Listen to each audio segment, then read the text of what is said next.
I've always been able to read people like open books, but I never expected my mother-in-law's latest chapter to be quite so deadly. My name is Lexus, and I'm a body language expert who's spent the last decade helping law enforcement catch liars and manipulators. Ironic, considering I missed the biggest manipulator of all living right under my nose, or rather in the mansion next door. "Darling, you're fidgeting with your watch again," my husband Valentino whispered, his warm hand covering mine as we sat in his family's ornate meeting room. The antique grandfather clock in the corner ticked away ominously, marking the minutes until the trust meeting would begin. "Sorry," I murmured, forcing my hands still. "Something feels off today." The double doors swung open, and there she was, Cadence, my mother-in-law, dressed in her signature pearl gray suit that probably cost more than my car. Her smile didn't reach her eyes as she glided into the room, followed by our family lawyer, Ezra. "Everyone, thank you for coming," Cadence announced, her voice honey-sweet but her micro-expressions screaming danger. I'd seen that same combination in countless interrogation rooms. "Before we begin, I've prepared some refreshments." Our family dog, Max, trotted in behind her, tail wagging. I watched as Cadence reached into her pocket and pulled out what looked like homemade dog treats. "Max has been such a good boy lately," she cooed, offering him one. The massive German shepherd hesitated, unusual for our typically food-motivated furball. My brother Noel caught my eye from across the room. He'd always been my silent support system, and right now, his slight head tilt told me he'd noticed something too. "Mother, perhaps we should start the meeting," Valentino suggested, checking his phone. "I have a conference call in 2 hours."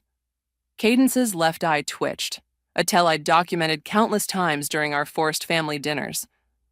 "Of course, dear. Ezra, shall we begin?" As Ezra started discussing the family trust updates, I watched Cadence's hands. Her right index finger tapped rhythmically against her thigh, another tell. She was anticipating something. My phone buzzed quietly. A text from Robin, my best friend who worked at the local vet clinic. "Got your message? Those symptoms you mentioned about Max last week aren't normal. Want me to run some tests?" I glanced at Max, who had retreated to the corner, the untouched treat lying abandoned on the Persian rug. In 15 years, I'd never seen him refuse food. "Lexus," Cadence's sharp voice cut through my thoughts. "Do pay attention, dear. This concerns your future too, such as it is." The subtle emphasis made Valentino stiffen beside me. But before he could speak, Max suddenly swayed on his feet. "Oh dear," Cadence said, her concern perfectly practiced. "Perhaps he's coming down with something?" I stood up, my chair scraping against the hardwood floor. "I'll take him outside for some air." "Nonsense." Cadence waved dismissively. "Serena, dear, would you?" My husband's cousin rose gracefully, but I was already moving. "I insist," I said, matching Cadence's syrupy tone. After all, he's technically my dog. As I helped Max out of the room, I pocketed the abandoned treat, feeling Cadence's eyes boring into my back. In the hallway, I quickly texted Robin. "Need you to analyze something ASAP. Think someone's trying to create a distraction." My brother appeared beside me, his presence steady and reassuring. "You saw it too?" I nodded, keeping my voice low. "She wants chaos during this meeting. The question is why?" "The trust review isn't for another 6 months," Noel mused. Unless she's already made changes we don't know about," I finished, "and she needs everyone too distracted to notice." Max leaned heavily against my leg, and I ran my hand through his fur. "Don't worry, boy. We'll figure out what she's up to." "Be careful, Lex," Noel warned. "You know how she gets when she feels threatened." I smiled grimly, remembering all the times Cadence had tried to undermine my marriage, my position in the family, my very existence. "Oh, I know, but this time she's made a crucial mistake." "What's that?" "She forgot what I do for a living." I straightened my shoulders, already formulating a plan. I don't just read body language, I understand the psychology behind it. And right now, every fiber of her being is screaming that she's hiding something big. The meeting room door opened, and Valentino poked his head out. "Everything okay out here?" I squeezed his hand reassuringly. "Everything's fine, love. Just giving Max some space to recover." As we returned to the meeting, I caught Cadence's calculated stare. She thought she was the puppet master, pulling everyone's strings from her perfectly manicured perch. But I'd spent my career unraveling people like her, and I was about to become her worst nightmare. Game on, mother dear. The treat felt heavy in my pocket as I drove to Robin's veterinary clinic the next morning. Max had recovered after a restless night, but the incident left a knot in my stomach that wouldn't go away. "You're sure about this?" Robin asked, examining the treat under bright fluorescent lights. Her usual cheerful demeanor was replaced with professional concern. "Testing for toxins isn't cheap, and if you're wrong—" "I'm not wrong," I said, pacing her office. You should have seen her face when Max wouldn't eat it. She was disappointed. My phone buzzed. Valentino. "Hey, love, everything okay?" "Fine," I answered, trying to keep my voice steady. "Just having coffee with Robin." "Mother's asking about Max. She wants to bring over some more of those treats she made." I caught Robin's eye, and she quickly shook her head. "Tell her thanks, but Max is on a special diet right now. Vet's orders." After hanging up, Robin leaned back in her chair. "You need to tell him, Lexus." "Tell him what? That I think his mother tried to poison our dog to disrupt a trust meeting?" I laughed humorlessly. He'd never believe me without proof. "Then let's get proof." Robin carefully sealed the treat in an evidence bag. "I know someone at the toxicology lab who owes me a favor. We can have results in 48 hours. My phone buzzed again, this time a text from Noel.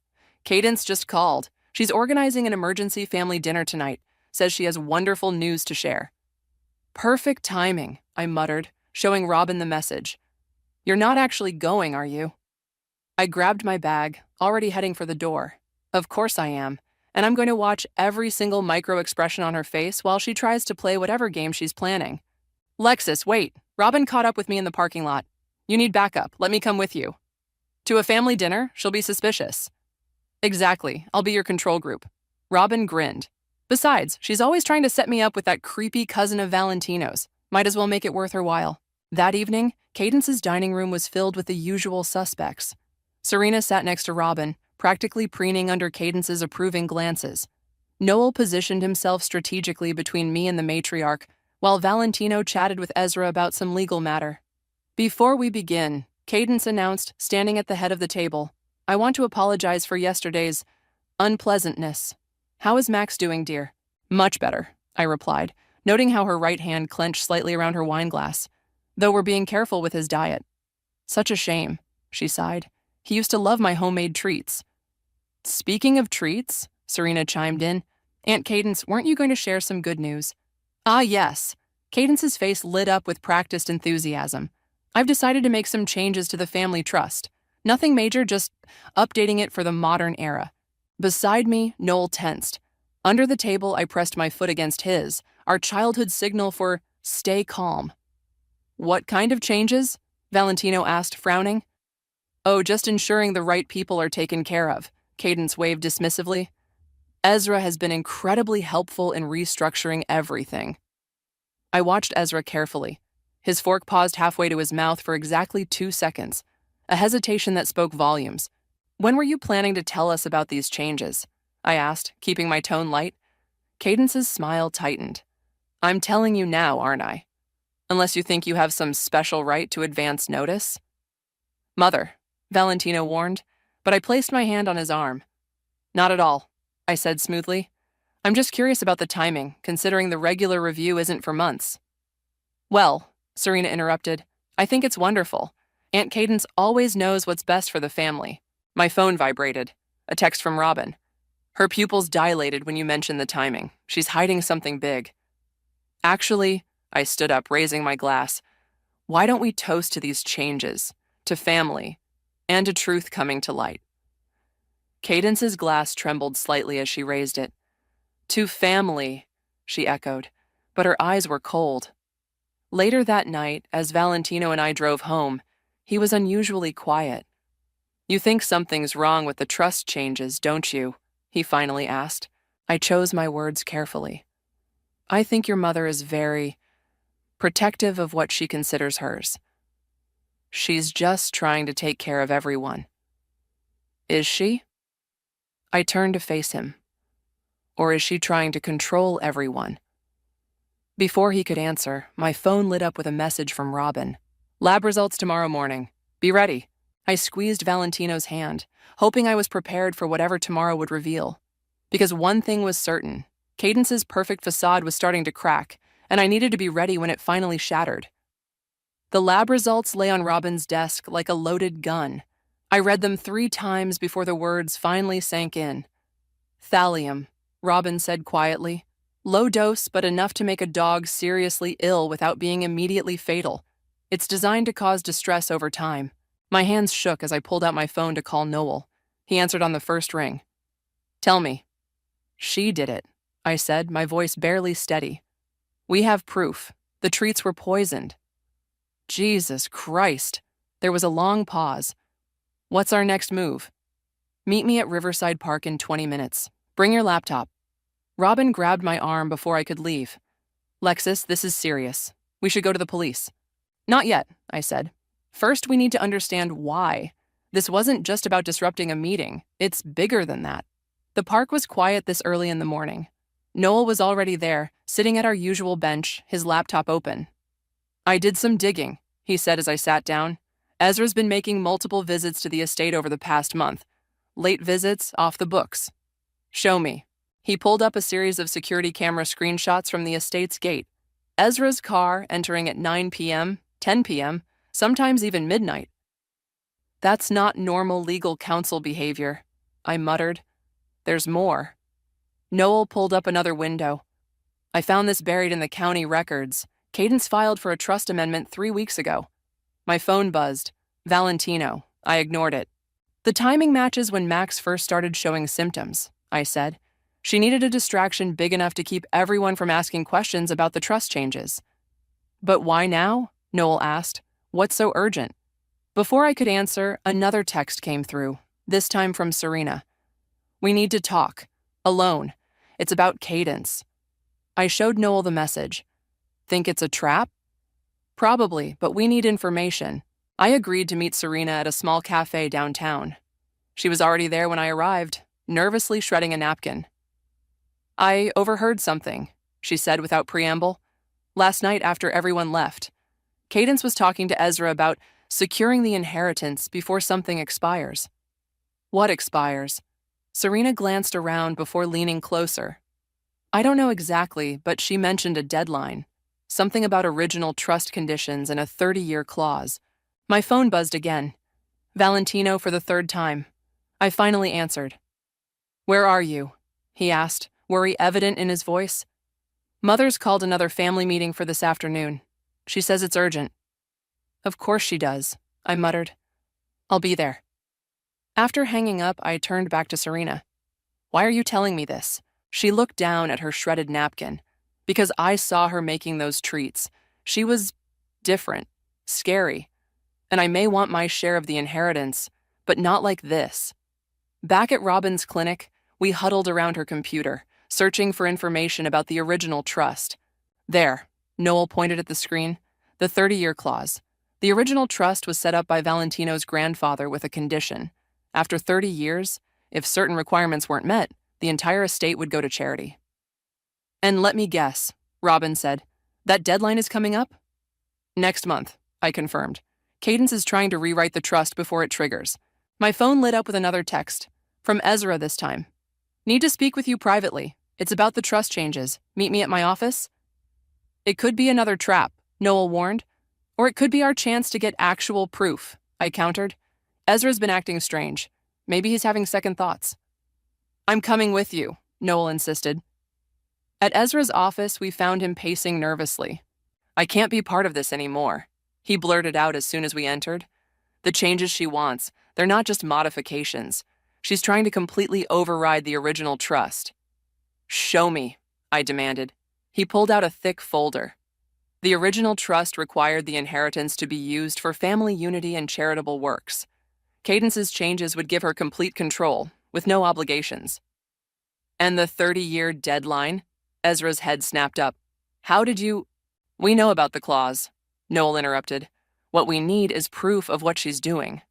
Ezra hesitated, then reached into his desk drawer. I kept copies of everything, including her instructions about the trust meeting distraction. My phone buzzed one final time. Valentino again. Where are you? Everyone's waiting. I looked at the damning documents in my hands, then at Noel and Ezra. It's time to end this. Let's go give Cadence the family meeting she's been asking for. As we drove to the estate, I touched the lab results in my pocket. One way or another, this game of manipulation and poison was about to end. The estate's driveway seemed longer than usual as memories flooded back. Every subtle slight, every manipulative move Cadence had made over the years. Remember the Christmas incident? Noel asked, as if reading my thoughts. How could I forget? I replied, remembering that disaster from 3 years ago. 3 years earlier. Oh dear, Cadence had said, examining the antique vase I'd given Valentino. It's unique, though I suppose you couldn't have known it's a replica. The real ones are quite expensive. It wasn't a replica. I'd spent months tracking down that specific piece, knowing Valentino collected that artist's work. Mother, Valentino had protested, but Cadence wasn't finished. It's the thought that counts, she'd continued, her smile sharp as a knife. Though speaking of thoughts, I do hope you're not thinking of starting a family yet. The trust has very specific requirements about heirs, and well, we wouldn't want any complications. Present day. We're here, Noel announced, parking behind Valentino's car. Inside, the familiar faces were arranged around the meeting room. Valentino stood as soon as he saw me, concern etched on his features. Where have you been? He whispered as I took my seat. Gathering evidence, I whispered back, squeezing his hand. Cadence swept into the room, Serena trailing behind her like a shadow. Now that everyone's finally here, she said, throwing me a pointed look, we can begin. Yes, I agreed, standing up. Let's begin with the truth. Lexus, Valentino warned, but I was done playing nice. 3 days ago, I announced, someone tried to poison our dog, not to kill him, just to make him sick enough to disrupt an important meeting about the family trust. The room fell silent. Cadence's face remained perfectly composed, but her left hand twitched, a tell I'd documented countless times. That's a serious accusation, she said smoothly. It is. I pulled out the lab results, which is why I had the treats analyzed. Would you like to explain the thallium, mother dear? Valentino snatched the report, his face paling as he read. This can't be right. Oh, it gets better, I continued, nodding to Noel, who started distributing copies of Ezra's documents. While everyone was worried about Max, Cadence was quietly rewriting the trust. Care to tell everyone about the 30-year clause? Cadence's composure cracked. Ezra, you fool. I won't help you commit fraud, Ezra interrupted, standing. The original trust requirements are clear. If the family doesn't meet the charitable obligations by next month, everything goes to charity. You're trying to steal our inheritance? Serena gasped. I'm trying to protect it, Cadence snapped. My father-in-law was a sentimental old fool. His ridiculous requirements about charity and family unity are the whole point, I cut in. The trust wasn't meant to be a power play. It was meant to keep the family together. Together? Cadence laughed bitterly. Like you've kept this family together? Coming in here with your working-class background, your crude profession? My profession? I stepped closer. You mean the one that lets me see every lie you tell? Like how your right eye twitches when you're planning something, or how you tap your fingers when you're anticipating a scheme working out. Valentino, Cadence appealed to her son. Surely you can't believe these ridiculous accusations. But Valentino was still staring at the lab results. You tried to poison Max? He asked quietly. Our dog? Of course not. I just needed him. Indisposed. For a few hours. To protect our family's future.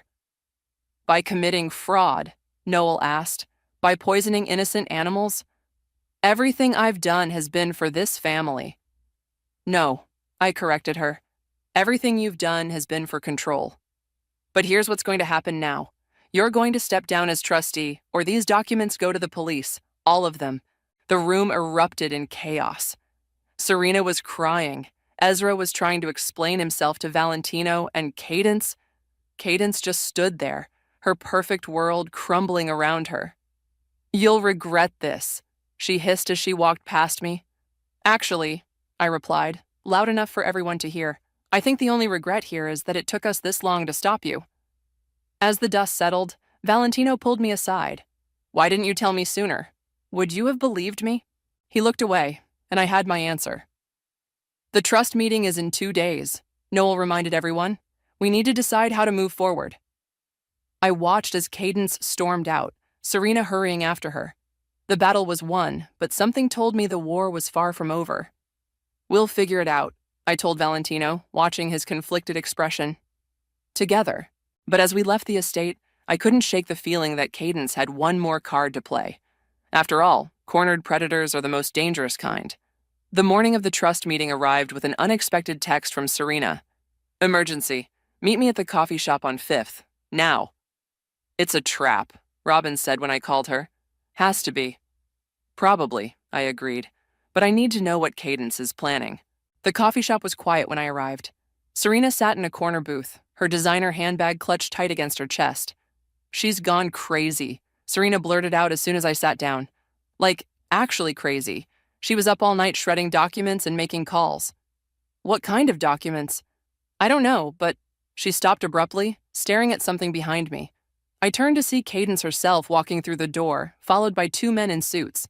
Private investigators, Cadence announced, sliding into the booth next to Serena. They've been quite busy looking into your past, dear daughter-in-law. Whatever you think you've found? Oh, I found plenty. She smiled, all teeth. Like your little side business 5 years ago, consulting for defense attorneys, helping criminals beat lie detector tests? My stomach dropped. I helped wrongly accused people prepare for polygraphs. Everything was legal, but it looks terrible, doesn't it? Especially combined with these. She slid a folder across the table. Inside were photos, me meeting with Ezra, talking to Noel, even the lab results in my hand. You're trying to frame me for conspiracy? I'm protecting my family from a manipulative gold digger who's trying to steal our inheritance. Her voice carried just loud enough for nearby tables to hear. The question is, what will Valentino think when he sees all this? My phone buzzed. Speaking of Valentino, where are you? Meeting starts in an hour. He already knows everything, I told Cadence. Does he know about the offshore account you opened last month? That made me pause. What? Cadence's smile widened. Oh? Not your account? Someone must have stolen your identity then. How unfortunate. I stood up so quickly my chair scraped against the floor. You're framing me. Prove it. She waved the investigators forward. These gentlemen have quite a file on you. Bank records, suspicious meetings, even evidence you've been planning this takeover for years. Nobody will believe you, won't they? After all, you're the expert manipulator, the professional liar. My hands shook as I called Noel. Get Robin and meet me at Ezra's office, now. 30 minutes later, we huddled in Ezra's office, reviewing Cadence's evidence. She's good, Robin admitted, examining the bank documents. These look real. They're forgeries, Ezra said, adjusting his glasses. Good ones, but I can prove they're fake. The routing numbers are wrong for the dates listed. Will that be enough? Noel asked. My phone buzzed again, this time from Serena. She's heading to the meeting early, says she has proof you're trying to steal everything. We need to move, I said, gathering the documents. Ezra, can you prove the forgery in front of everyone? He nodded. I have the original bank records right here. The drive to the estate felt like racing against a tsunami. When we arrived, Cadence was already holding court in the meeting room. And as you can see, she was saying, Lexis has been planning this for years. The poisoned treats were her doing, to frame me. That's interesting, I interrupted, walking in with my team. Especially since we have video of you making those treats. Cadence faltered. What? Robin stepped forward, holding up her phone. Security footage from the estate kitchen. My clinic's not the only one with cameras. And these bank documents? Ezra added, spreading out the proof of forgery. The routing numbers are impossible for the dates listed. They're forgeries. Valentino stood up, his face a mask of fury. Mother, what have you done? What I had to, she snapped. This woman comes into our family, starts turning everyone against me. You did that yourself, I cut in. Every manipulation, every lie, every attempt to control everyone, it was all you. The police are on their way, Noel announced, his phone in hand. They're very interested in the attempted poisoning and fraud charges. Cadence's face went white. You wouldn't dare. Try me. The room erupted in chaos again, but this time it was different. This time the truth was fully exposed, and no amount of manipulation could hide it. As security arrived to escort Cadence out, she turned to me one last time. This isn't over. Actually, I replied, holding up the original trust documents. I think it is. But watching her being led away, I couldn't shake the feeling that she had one final card to play. After all, a lifetime of manipulation doesn't end quietly. She's requesting a private meeting, Valentino said, holding his phone like it might bite him. Just you and her at the police station. 3 days had passed since Cadence's arrest. I'd spent them sorting through the mess of forged documents and trying to piece together just how deep her deception went. It's another trap, Robin warned from her perch on my office desk. Obviously, I agreed, but I need to know what she's planning. I'll come with you, Valentino offered. I shook my head. No, she'll never show her hand if you're there. The police station was cold and sterile. Cadence sat at the metal table in her designer jumpsuit, somehow managing to look elegant even in custody. Orange isn't your color, I said, sitting across from her. Always so clever with words, she smiled. That's what I admired about you, you know, before you became a threat. I was never a threat until you made me one. No? She leaned forward. Then why did you meet with my late husband's mistress last year? My blood ran cold. What? Oh yes, I know all about that little meeting. Did you think I wouldn't find out? That woman had no right to any part of this family's legacy. She wasn't asking for money, I said carefully. She just wanted to return some letters. Letters that could have destroyed everything. Cadence's composure cracked. Do you know what would happen if people knew the truth about Richard's double life, about the other family he kept? My phone buzzed. Noel. Found something big. Don't react. Is that what this is about? I asked, keeping my voice steady. Protecting the family name? The name, the money, the legacy, all of it. She straightened up. And I'm willing to make you a deal. I'm listening. Drop the charges. Help me regain control of the trust. In exchange, I'll make sure certain documents never see the light of day. What documents? Her smile turned predatory. The ones proving Valentino isn't Richard's biological son. The room seemed to tilt. You're lying. Am I? Why do you think I fought so hard to keep control? The 30-year clause doesn't just require charitable works. It requires legitimate heirs. My phone buzzed again. Noel, don't believe anything. We found the real documents. She's bluffing. You know what your problem is, Cadence? I stood up slowly. You've played this game so long, you've forgotten what truth looks like. Excuse me? Noel found Richard's real documents, all of them, including the DNA test that proves Valentino is his son. You forged the fake ones, didn't you? Just like you forged the bank records? Her face went slack. That's impossible. I destroyed the copies in your house? Yes, but Richard kept originals in a safety deposit box, one you never knew about. The door opened and Serena walked in, holding a thick folder. Found these while cleaning out the estate office, she announced, hidden behind the old painting. Interesting reading. Cadence lunged for the folder, but the guard stepped between us. It's over, I said quietly. The real question is, what will Valentino think when he learns you tried to make him doubt his own father? You wouldn't dare tell him. Actually, Valentino's voice came from the doorway. She doesn't have to. He stood there, face pale but determined, Noel beside him holding the original documents. Val, Cadence started, but he cut her off. All these years, he said, you've manipulated everyone, even tried to make me doubt my own wife. But this? Trying to make me doubt Dad? I was protecting you. No, he replied firmly. You were protecting yourself, and now you've lost everything. My phone lit up with a message from Ezra. Trust meeting rescheduled for tomorrow. Everything's ready. The 30-year clause expires next week, I told Cadence. But don't worry, we've already arranged for the charitable foundation to be set up, the one Richard always wanted. You can't? We can, Valentino interrupted. And we will. Goodbye, Mother. As we left the station, Serena caught up with us. There's something else you should see. In the estate office, I found records of other families she's done this to, other trusts she's manipulated. Send everything to the prosecutor, I instructed. And Serena, thank you for choosing the right side. She managed a small smile. Family should help family. The real way, not her way. That evening, as Valentino and I sat in our kitchen, he finally broke down. "How did I not see it?" he whispered. "All these years?" I took his hand. "Because she was your mother, and sometimes love blinds us to the truth." "What happens now?" "Now?" I smiled. "We honor your father's real wishes. We build something good from all this mess." But as I held him, I couldn't help wondering what other secrets might still be buried in that estate. After all, people like Cadence rarely work alone. The morning of the final trust meeting dawned bright and cold. I found Valentino in his father's old study holding a framed photo. "Dad always said the trust wasn't about money," he murmured. "It was about legacy." Before I could respond, my phone rang. An unknown number. "Is this Lexus?" A woman's unfamiliar voice asked. "I'm Margaret, Richard's former secretary. I've been following the news about Cadence, and there's something you need to see." An hour later, we met Margaret at a small diner downtown.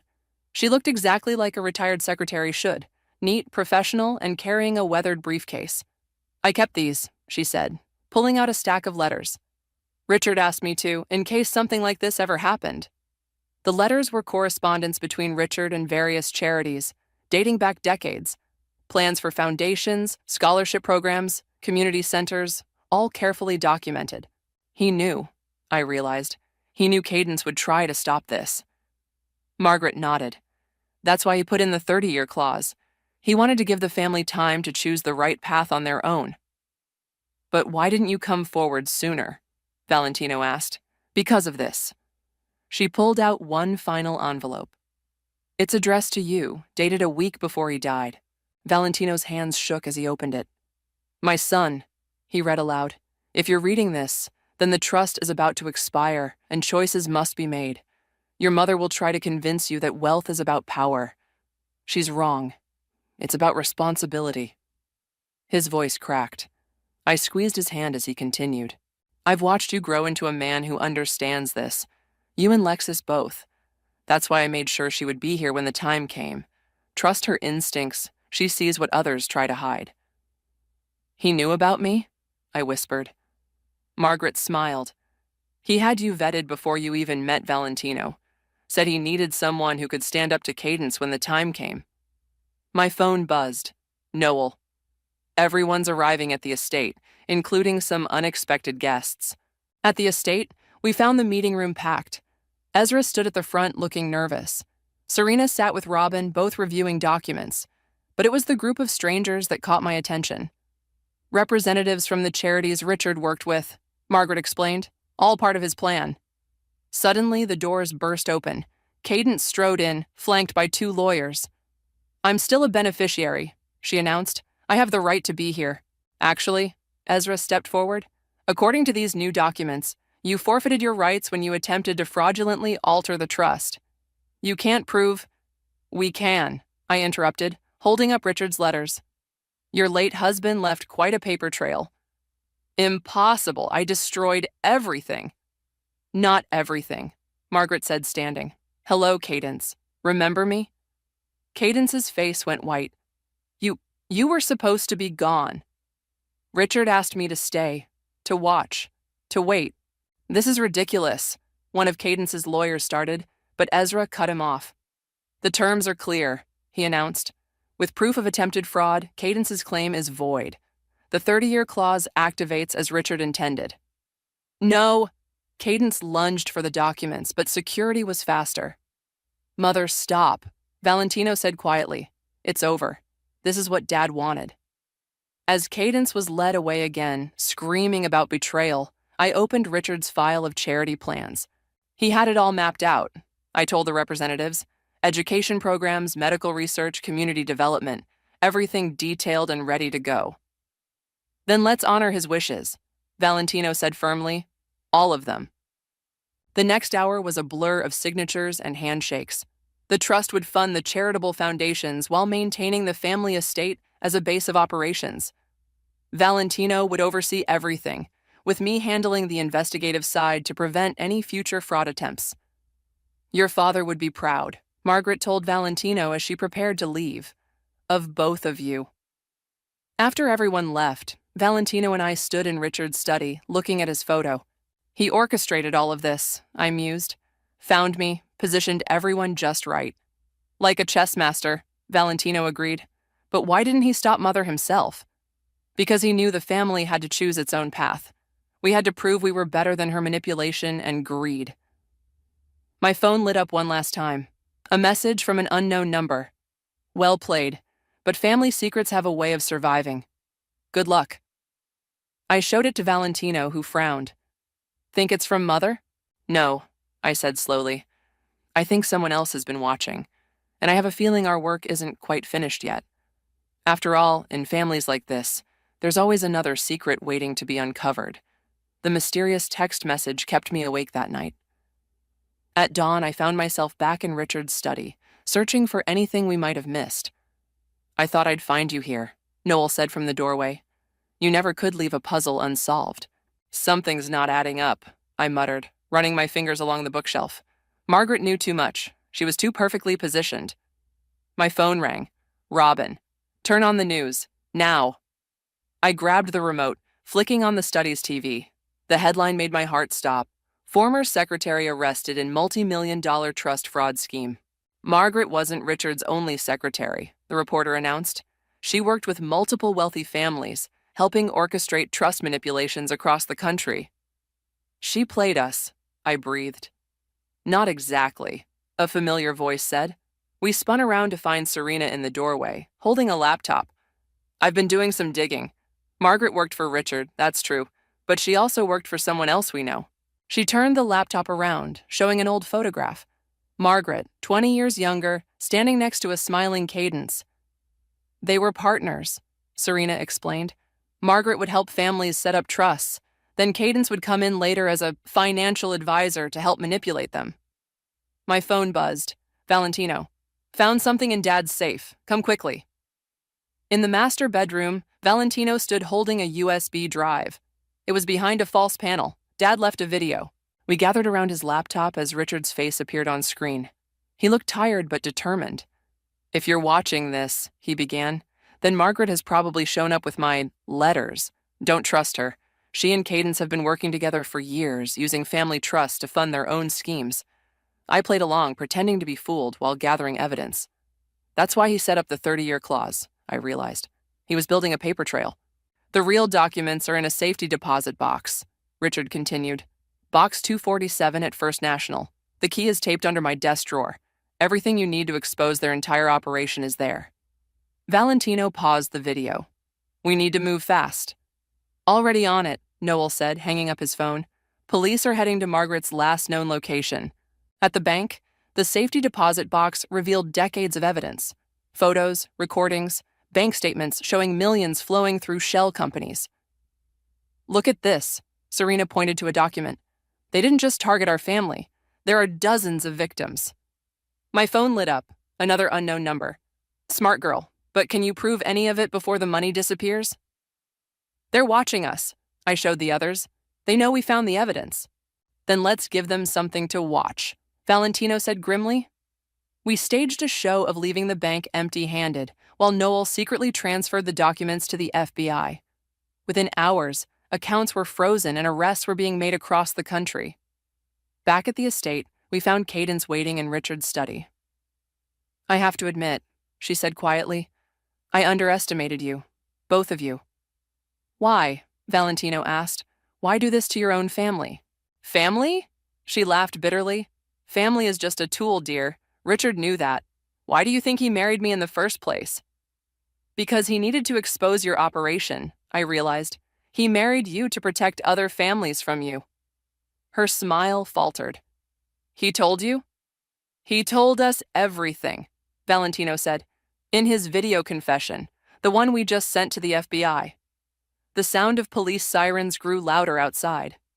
It's over, Mother, Valentino continued. Really over this time. As the police led Cadence away, I found the final piece of Richard's video message. Valentino, Lexus, his voice was softer now. I'm sorry for putting you through this, but I knew you two would figure it out. The trust isn't just about money or charity. It's about truth, about standing up to those who would corrupt family bonds for profit. Take care of each other. And remember, the greatest legacy we can leave is the courage to do what's right. That evening, as we sat in the study with Noel, Robin, and Serena, Valentino raised his glass. "To Dad," he said, "who taught us that real family isn't about blood or money?"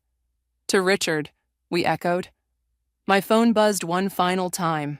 From Ezra. "Trust paperwork is complete. The charitable foundations are secure. No one can touch them now." I looked around at our unlikely family, my brother, my best friend, my reformed cousin-in-law, and my husband. We'd faced manipulation, poison, and betrayal, but we'd come through stronger. "So," Robin grinned, "what's next for the world's most interesting body language expert?" I smiled, thinking of all the other families out there who might need help. I think we might have found our true calling.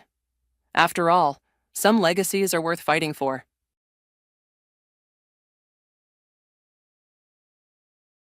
The morning sunlight streamed through the kitchen window as Emma Parker hurriedly prepared breakfast, accompanied by the aroma of toast popping up from the toaster. The refrigerator was covered with Lucas's drawings and report cards, while the calendar beside it was marked with red pen appointments. The words "Navy Pier outing" stood out for this weekend. The sound of dishes being washed and the morning news program colored this ordinary morning. "Lucas, your tie is crooked," Emma called out to her 8-year-old son, who was munching on Cheerios at the kitchen counter, as she took a sip of coffee. Though he wore his uniform properly, she couldn't help but smile at her son's perpetually awkward tie. A faint trace of toothpaste from the previous night remained on his white shirt collar. "Yes, oh, can I go to the library with Jason after school today?" Lucas asked, peering into his cereal bowl. Emma gently stroked her son's brown hair as she replied, "Sure. But be back by 5 o'clock." These casual morning conversations meant everything to Emma. At 35, her life might not be perfect. 2 years ago, she lost her husband Thomas in that tragic accident on I-290, forcing her to start a new life with her son. While the MetLife insurance policy saved them from financial hardship, it couldn't fill the void left by her husband's absence. Still, her work as a veterinarian at River Forest Animal Hospital was fulfilling, and above all, watching her son grow was her greatest joy. Her morning routine was her anchor. Wake up at 7 a.m., see Lucas off to Mann Elementary at 8, start work at the animal hospital at 9. Return home at 5 p.m., help with homework, handle housework, and always read a bedtime story. Last night it was Where the Wild Things Are. Although Lucas claimed he was too old for it, he still loved that picture book. Through the kitchen window, she could see trees beginning to bud in the spring sunlight. Birds clustered around the bird feeder, and watching them made Emma sigh deeply. Working at the animal hospital was therapeutic, being surrounded by creatures like these. "Mom, is Grandma coming this Sunday too?" Lucas's question reminded Emma of her mother-in-law, Patricia. Even after losing her husband, she maintained a good relationship with her 64-year-old mother-in-law. They kept their monthly tradition of attending First United Methodist Church together on Sundays, followed by lunch at Peterson's Ice Cream. "Yes, of course. You're looking forward to Grandma's chocolate chip cookies, aren't you?" Living just a 30-minute drive away, her mother-in-law always brought homemade cookies. She never missed Lucas's school events and carefully maintained photo albums of her grandson. At the recent parent-teacher conference, she sat in the front row, intently watching Lucas's presentation.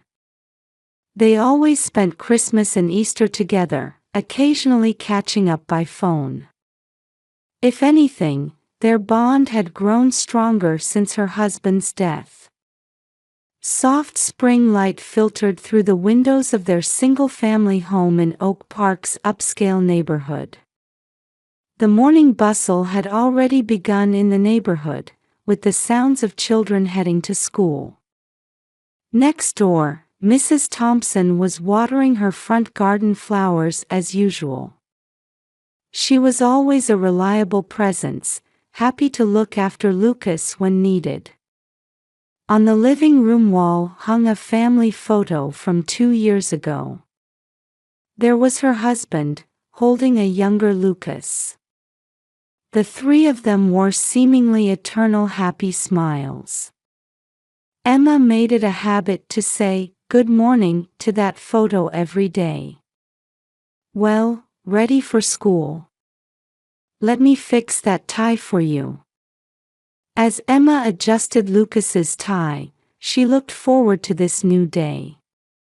An ordinary morning. But this ordinariness was the treasure of her life. Let's do our best today.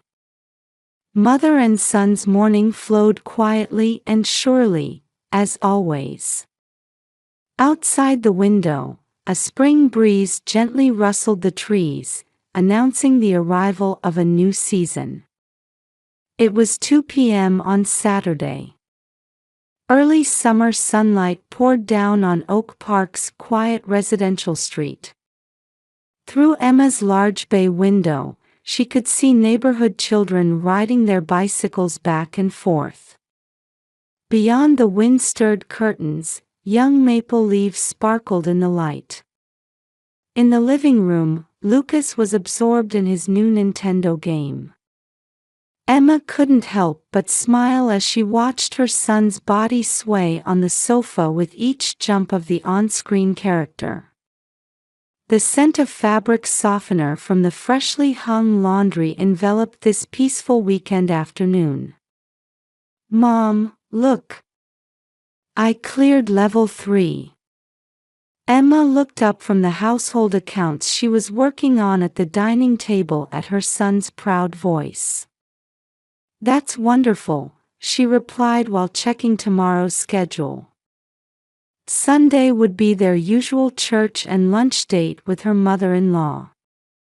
Last week, Patricia had mentioned having something important to discuss, which had been on Emma's mind.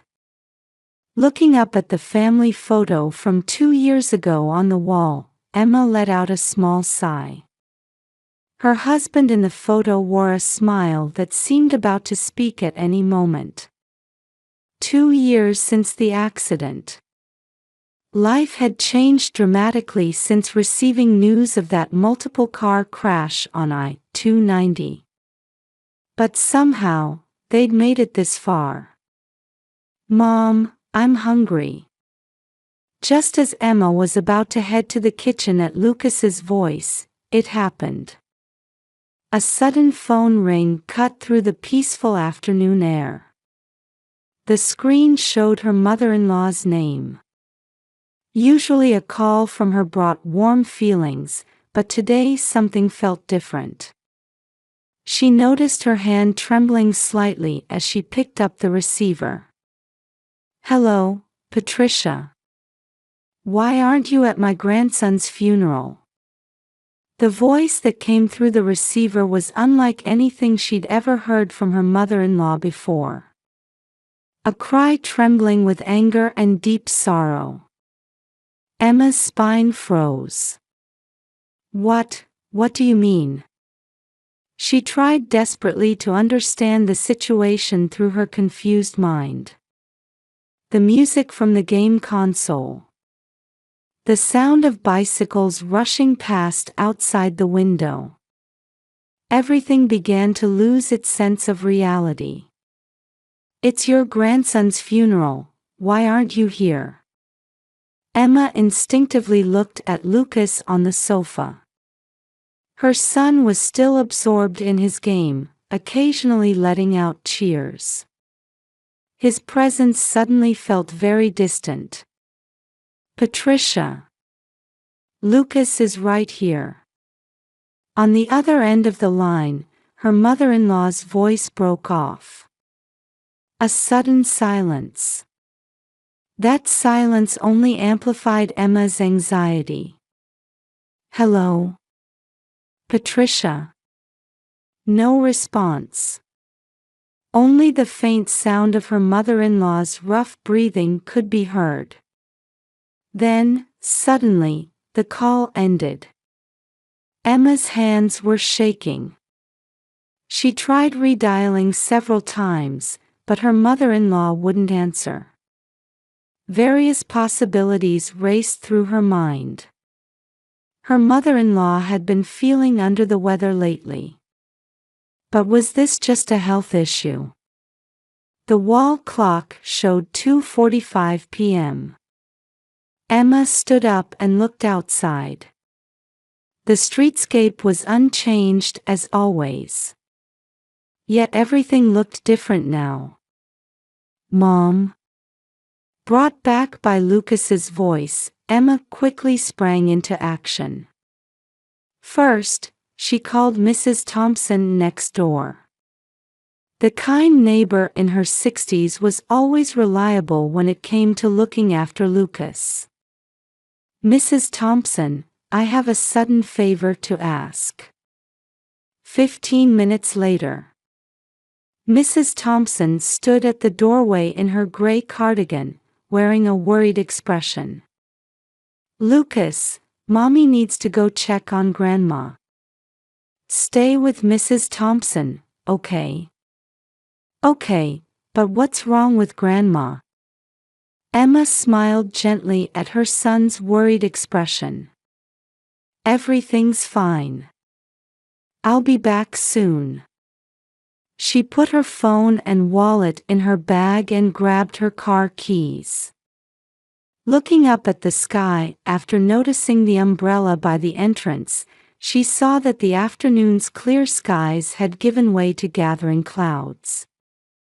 "Thank you so much," she bowed to Mrs. Thompson and hurried to her car. In the rearview mirror, she could see Lucas waving from the window. That scene struck her heart strangely. While starting the engine, she checked her phone one more time. No calls from her mother-in-law. Just one missed call from an unknown number. As she stared at that number, an ominous feeling spread through Emma's heart. Just before pulling away, Emma looked back one last time. Lucas was still waving from the window, with Mrs. Thompson smiling kindly beside him. A peaceful weekend afternoon scene, just like always. However, in Emma's heart, she could feel the anxiety about what was to come growing steadily larger. "Patricia, what on earth happened?" Muttering to herself, Emma pressed the accelerator. Under the increasingly cloudy sky, her car drove through the quiet residential streets. 3:15 p.m. Emma's car pulled into the parking lot of Eternal Peace Funeral Home. Under the cloudy sky, people in black suits were entering the building in small groups. The solemn sound of a pipe organ could faintly be heard outside. Standing before the white building, Emma took a deep breath. White lily wreaths adorned the entrance, their sweet fragrance mingling with the early summer air. The thoughts, "Why am I here?" and "I must be here," conflicted in her mind. Opening the heavy door, silence enveloped her.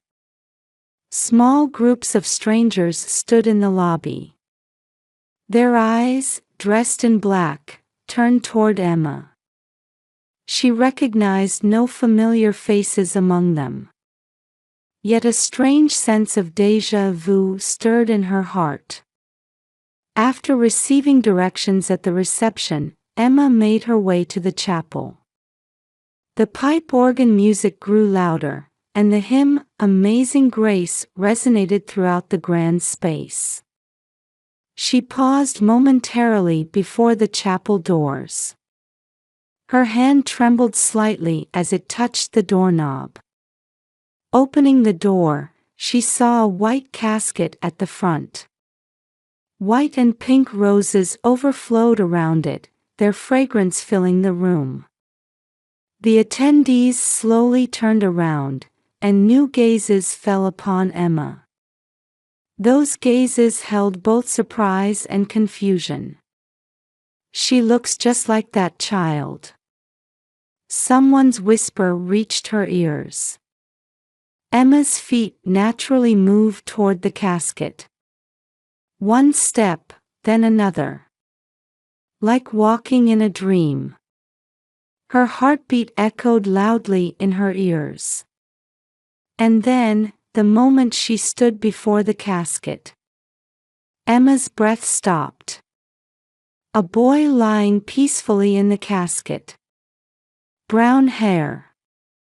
The same Star Wars keychain he had on his school bag.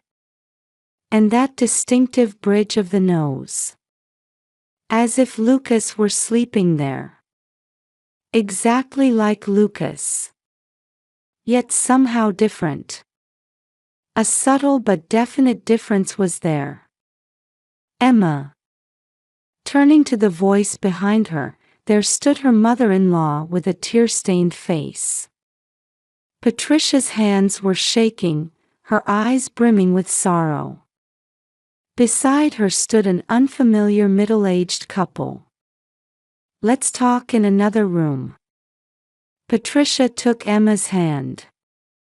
The trembling in that hand seemed to transmit directly to Emma's heart. The three of them quietly moved to a small room. Through the window, they could see the cloudy sky, with thunder rumbling in the distance. The small room was modest but warm. A Bible verse hung on the wall, and white carnations sat in a vase on the table. Patricia sank into the sofa and let out a deep sigh. "For years, I couldn't tell anyone this truth." Patricia's voice was filled with exhaustion and sadness. And then she began to speak. Emma's husband Thomas was adopted. Through Catholic Charities. The adoption agreement strictly prohibited contact with biological relatives. This was a common contract in America at the time. Thomas himself grew up without knowing this fact, and then lost his life in the accident. "A month ago, I received a letter." Patricia took out a letter from her bag. The sender was Thomas's biological mother. It contained shocking information. Thomas had a twin brother named Robert. And Robert had a family too. A son named William. And last week, William had an accident. Patricia's voice broke off. The middle-aged couple standing nearby, Robert and his wife Sarah, quietly approached. Robert's features were exactly like Thomas's. Emma gasped. "I wanted to attend this funeral as a blood relative. And I wanted you to come too. But I didn't know how to tell you." Patricia's words were wet with tears. Outside the window, rain had begun to fall. Its sound gently enveloped the room's silence. Robert quietly spoke up. "I didn't know about my brother until recently either. And about having a nephew." He took a photo from his wallet. It showed pictures of William and Lucas side by side.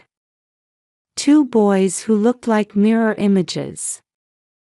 But now, one was sleeping eternally in a white casket.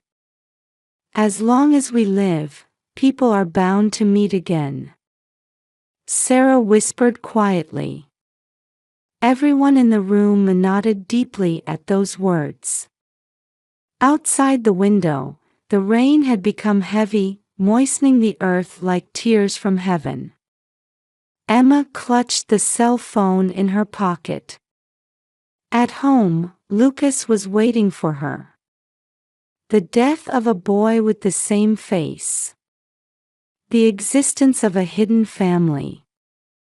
And the beginning of new bonds.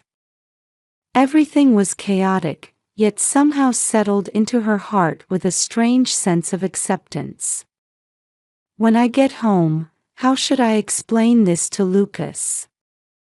Everyone in the room directed gentle gazes at Emma's whisper. The story of a new family was about to begin from this rainy afternoon. In the funeral home lobby, Emma faced her new family members. Dusk was approaching, and the setting sun began to paint the cloudy sky red. The rain had lightened, and the droplets on the window panes glowed amber in the sunset.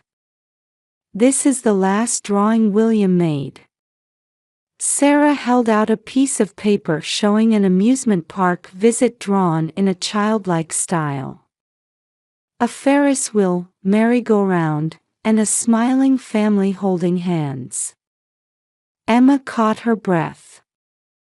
Just last week, Lucas had drawn a similar picture. William loved to draw. Robert's voice trembled. Especially pictures of family. Emma took out her smartphone. It contained photos of Lucas's drawings. When the two pictures were placed side by side, everyone in the room was speechless at the similarity, as if the same child had drawn them. "Genes are truly mysterious," Patricia whispered quietly.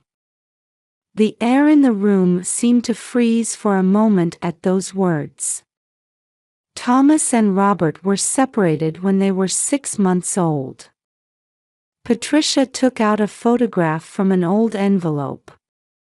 It showed two babies with identical sleeping faces lying side by side. This photo was taken just before the adoption. It was in Catholic Charities records.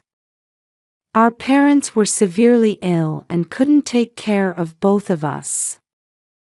Robert continued the explanation. "But they wanted at least one child to grow up with biological parents, so I was kept." The sound of raindrops gently enveloped the room's silence. Emma never imagined her life would change so dramatically in one day. The peaceful everyday life from this morning felt like a distant past. "Could you tell us more about Lucas?" Sarah's voice held both gentleness and sadness. "He's the same age as William was, isn't he?" Emma opened her smartphone's photo album. It contained countless moments from Lucas's daily life. Running at sports day, smiling in front of his birthday cake, wearing his man elementary school uniform. The new family members gazed at each photo as if looking at precious treasures. This photo was taken by the pool. Robert pointed to one picture. "William loved swimming too," Sarah added tearfully. Outside the window, the rain had completely stopped, and a sunset sky spread out. The after-rain air flowed into the room as a fresh breeze. Emma sensed in that wind a premonition of something new beginning. "Would you like to come to our house next Sunday?" Emma nodded slightly at Robert's suggestion, despite some hesitation. "Could you bring Lucas too?" Sarah's eyes shone with hope. "Yes, of course," Emma answered with a smile. Though complex emotions swirled in her heart, she felt certain this was the right choice. "Emma," Patricia quietly spoke up. "I'm so sorry for hiding this truth. But I believe Thomas was truly happy. He deeply loved his days with you and Lucas." Emma gently held her mother-in-law's hand. In that hand's warmth, she felt the weight of all the years that had passed. Before nightfall, Emma had to head home. Lucas was waiting. How should she explain this to him tonight? But strangely, the answer naturally arose in her heart. At the entrance, Robert handed her a photograph. It showed William standing with a bright smile, with an amusement park Ferris wheel in the background. That smile was exactly like Lucas's. "Please give this to Lucas." Robert's voice trembled slightly. "He has the right to know." Walking back to the parking lot, Emma looked up at the sky. A large rainbow arched across the after-rain evening sky. Beyond that rainbow, a new family story was about to begin. Getting into her car, Emma let out a deep sigh. Looking at the funeral home building reflected in the rearview mirror, she reflected on the day's events. The dramatic developments that began with one phone call. Hidden truths. And meeting new family. While starting the engine, Emma checked her cell phone one more time. There was a message from Mrs. Thompson. "Lucas is fine. We had dinner. But he seems worried about you."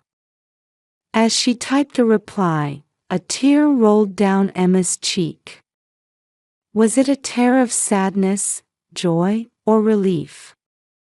She wasn't sure herself. All she knew was that this tear marked a new beginning. The setting sun shone through the car window as she headed home. Life would surely change dramatically from tomorrow. But it wasn't a bad change. A new family story was about to begin. 1 month later.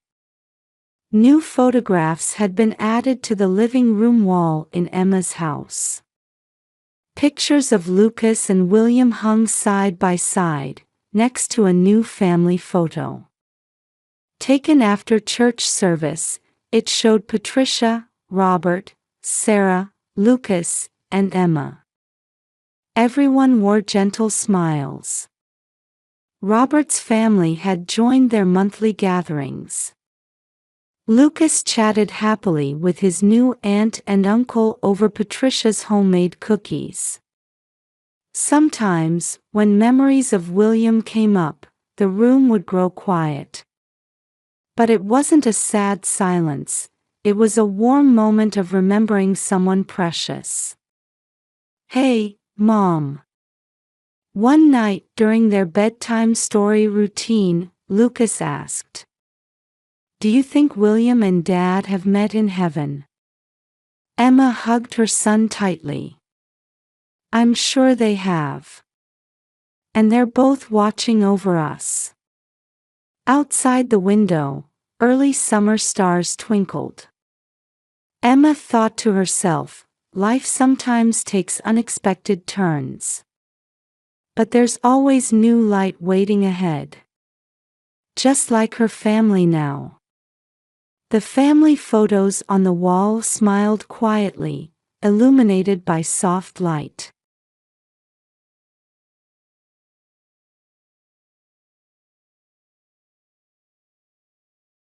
Every morning in Miami begins with Catherine's soft laughter. "Mama, I can see the ocean today too. Such a beautiful blue." 7-year-old Catherine spread her arms wide toward the horizon visible from her second-floor bedroom window. As white lace curtains swayed in the morning breeze, Helen Wilson smiled at her daughter's innocent gesture while feeling a slight pain deep in her heart. Lately, she had begun to sense something wasn't quite right with her husband. One morning in early summer 2004. The Wilson family's breakfast table in their middle-class neighborhood, where coconut trees swayed in the breeze, appeared peaceful on the surface. George, who prided himself as a high-end real estate broker, was sipping his Blue Mountain coffee while scanning the real estate section as usual, while Mother Helen was carefully plating organic toast and scrambled eggs. "Daddy, I have a swimming championship this weekend. You absolutely have to come watch." Catherine gazed at her father with expectant eyes while slightly askew tie of her Miami Country Day School navy blue uniform. "Ah, right," George responded without looking up from his newspaper. His hands were trembling slightly. The economics section featured headlines announcing the collapse of Miami's real estate market. Catherine was in first grade. She was the most energetic in her class, particularly standing out in swimming lessons. When she entered the pool, she moved as freely as a mermaid, earning quite a reputation throughout the school. Coach Jennifer Morrison had recognized her talent and begun special training, seeing her as a potential future Olympian. "Cassie, you have a special gift," the coach gently told Catherine as she dried her hair with a towel after after-school practice. "The water loves you, and you love the water. That's a gift from God." Every Tuesday and Thursday after school, Catherine devoted herself to special training at the school pool. She would repeat the same motions over and over to perfect her butterfly form. Her efforts paid off when she won a gold medal in her age group at the district competition. Her parents proudly photographed their daughter's radiant smile on the podium. However, no one knew about the deep darkness George Wilson was harboring behind this bright daily life. The collapse of Miami's real estate bubble had shattered his investments to pieces. What had started as a small debt of a few tens of thousands of dollars had now ballooned to $1 million through gambling-like speculative trading and loans from illegal loan sharks.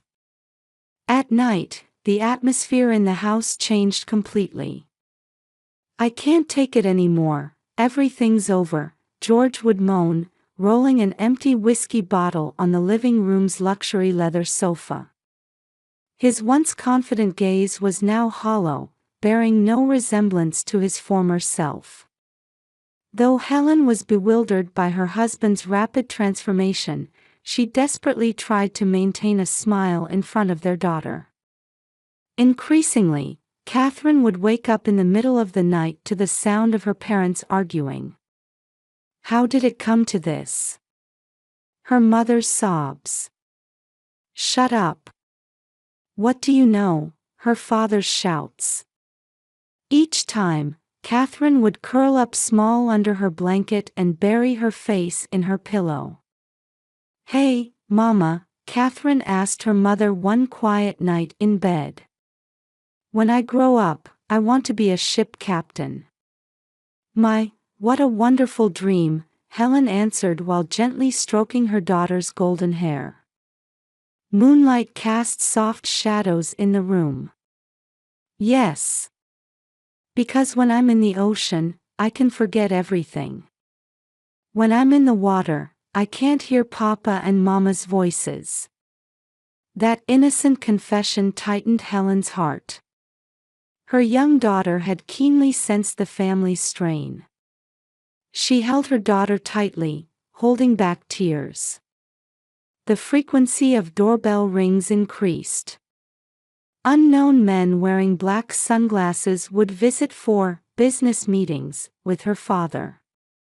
Each time, her father's expression would harden, and her mother would pray in the living room. They could no longer attend Sunday services at St. Patrick Catholic Church together with Father recently. God, please protect our family. Especially Catherine. From the shadows of the dark stairway, Catherine would watch her mother pray. Young as she was, she sensed something irreversible was about to happen. However, even as they waited for God's response, the debt collector's threats intensified. 1 week. Have the money ready by then. Think about your family. Such words cast an ominous shadow over the quiet residential area of Coral Gables. Catherine gazed at the distant ocean from her window. The water's surface glowed as if burning in the sunset. Her eyes still reflected only hope and admiration.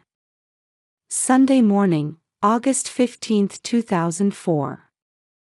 Pre-dawn darkness still enveloped Miami. Cassie, wake up. Catherine opened her eyes to her mother's voice, puzzled by the earlier than usual wake-up time. The clock showed 4:30 a.m. We're going fishing as a family today. Really? Yay! Catherine jumped out of bed. Usually she would go back to sleep on holiday mornings, but the word fishing instantly dispelled her sleepiness. Is Daddy coming too? Yes, Helen answered while adjusting her daughter's t-shirt collar. Catherine didn't notice her mother's hands trembling slightly. At the port of Miami dock. In the morning fog, George's 28-foot cruiser stood like a dark shadow. The harbor security cameras mechanically recorded that shadow and the 3 figures boarding it. Be careful, the dock manager called out. The forecast says it'll get rough this afternoon. It'll be fine, George answered curtly and started the engine. Beyond the horizon, dawn's light was gradually beginning to color the sky. Catherine stood at the bow, her eyes sparkling as she felt the morning breeze. Look, dolphins, she called out innocently at distant fins she spotted. On the rear deck, George was silently preparing a small boat. Daddy, how far are we going? Catherine asked when they were already about 3 miles offshore. George didn't answer. He just mechanically continued lowering the small boat into the sea.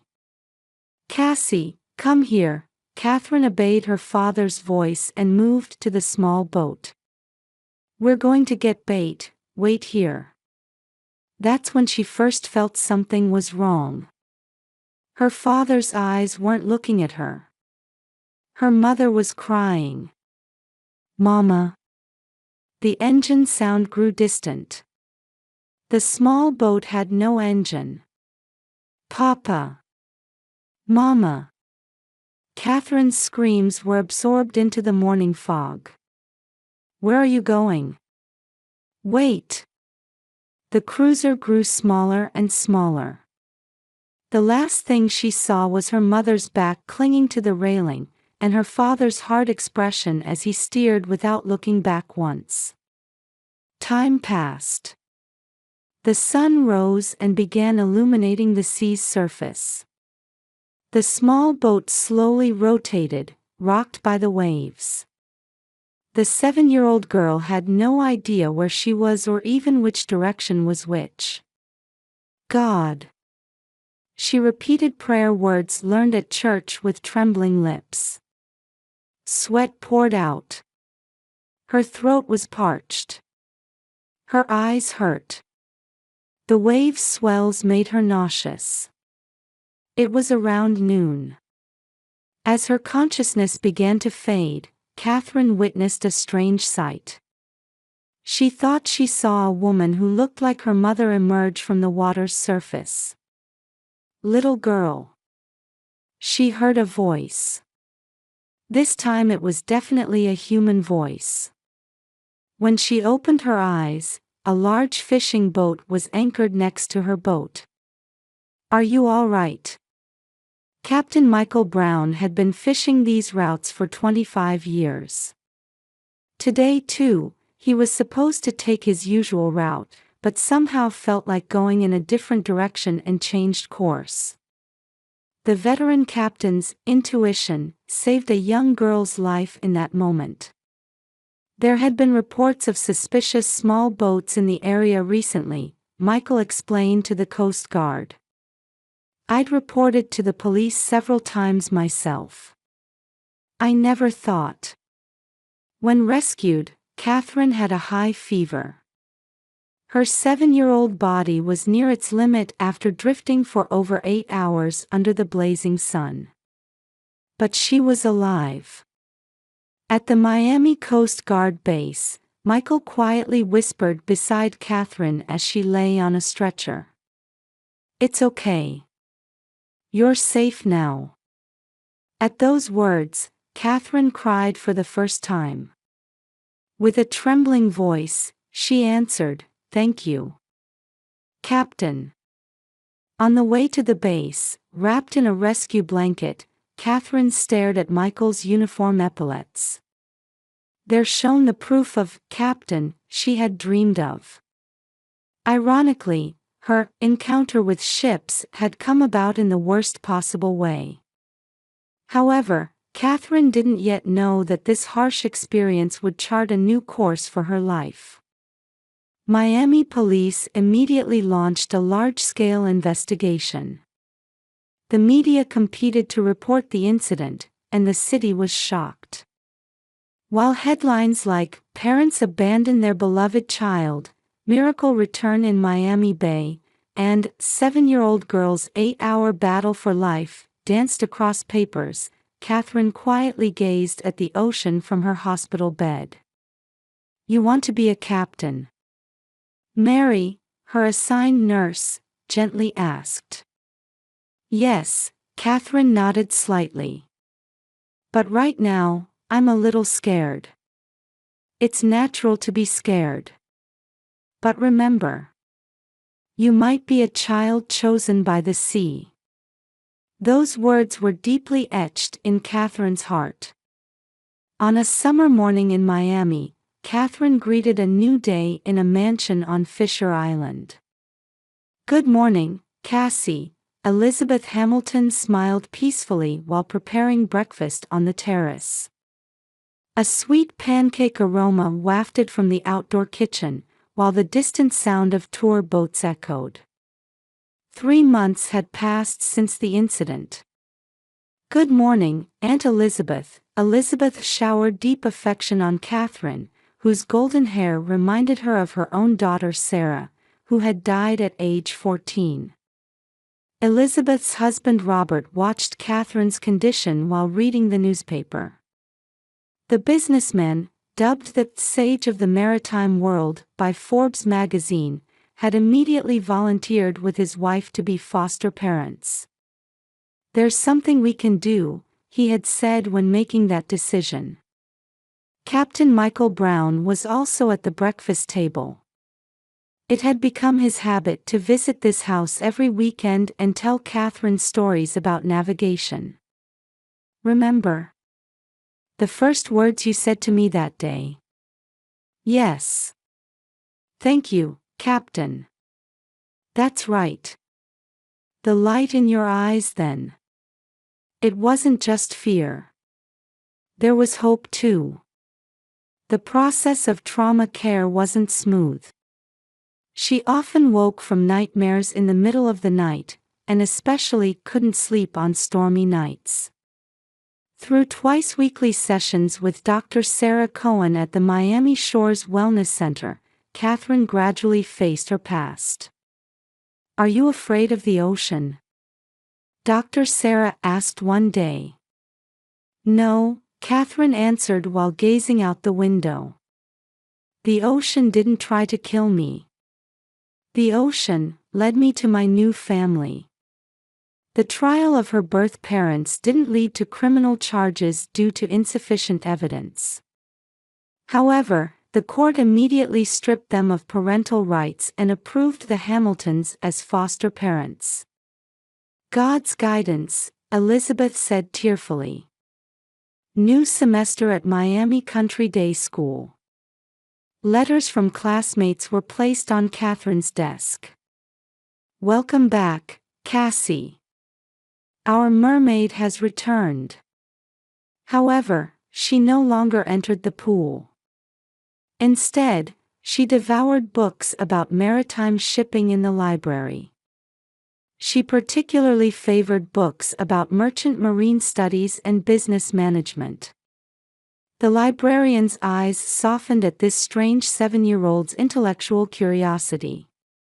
Cassie, look at this. One day, Robert invited Catherine to his office. Top floor of a high-rise on Brickell Avenue. Outside the window spread the view of Port of Miami, where countless container ships crossed paths. This is our work. Carrying things by ship. Yes. It's important work that supports people's lives. 10 years later. Catherine's life proceeded straight ahead, like a ship catching a tailwind. In high school, she excelled in the International Maritime Business Program. In extracurricular activities, she distinguished herself in the Maritime Committee of Model United Nations. She was granted early admission to Harvard Business School, majoring in maritime business management. Her graduation thesis, Future of Sustainable Maritime Transportation, was featured in industry journals. When she officially stepped up as heir to Hamilton Shipping at age 22, the industry was surprised. There were voices saying she was too young and inexperienced. However, Robert firmly supported her. My daughter knows the sea better than anyone. Because the sea chose her. After taking office, Catherine implemented bold reforms. Development of environmentally conscious new ships, AI utilization for operational efficiency, improvement of crew working conditions. All were measures that overturned industry conventions. And by the time she was 27, her abilities were widely recognized as the industry's youngest CEO. The Wall Street Journal reported her as the maritime industry's revolutionary, and Forbes featured her in 30 Under 30. Behind her success were always people who supported her. Captain Michael still visits her home on weekends. Now, Catherine is in the position to tell him about new routes. Elizabeth sometimes whispers while proudly watching her daughter's growth, Sarah must be happy too. Robert continued to be a good advisor even after passing on the chairman position. At a charity event at Vizcaya Museum, Catherine spoke from the podium. The sea can be cruel at times, and gentle at others. But it always shows us the way. What's important is to listen to its voice. And never let go of hope. After the speech, Catherine stood alone in the garden. The sea surface illuminated by moonlight swayed quietly. Ready? Captain Michael's voice came from behind. Yes, Catherine took a deep breath. All preparations are complete for the new ship's unveiling party. No one had anticipated that this party would become the place for settling a 20-year-old fate. And that a new voyage was about to begin in Catherine's life. On the table lay the guest list. Among over 500 names, there quietly appeared the name George Wilson. Catherine gazed at that name while quietly smiling. At dusk on August 15, 2024, the Second Chance, floating in Miami Bay, was dyed golden by the sunset. The state-of-the-art environmentally conscious ship, 280 meters in length, drew many spectators' eyes with its sophisticated silhouette. Over 500 industry figures gathered on the upper deck to celebrate the launch of a new era. On deck, A 15-piece string orchestra played Gershwin's Rhapsody in Blue. As those notes floated on the sea breeze, Miami's signature dishes like Joe's Stone Crab's special stone crab claws and locally made key lime pie were arranged on tables with fine linen tablecloths. In the VIP area, industry leaders eagerly discussed the new ship's innovative technology. 80% environmental impact reduction is revolutionary. As expected of Catherine Hamilton, always one step ahead of the industry.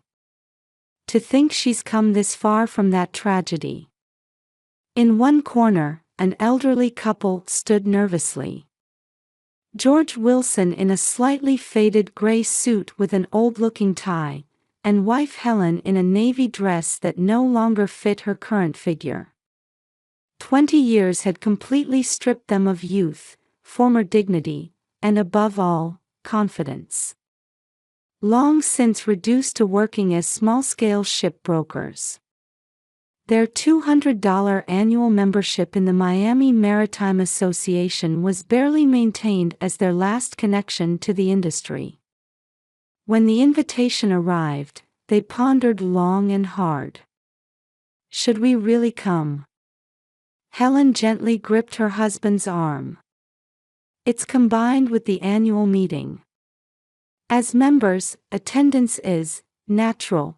George's voice trembled as if trying to convince himself. At 7 p.m., spotlights illuminated the central stage.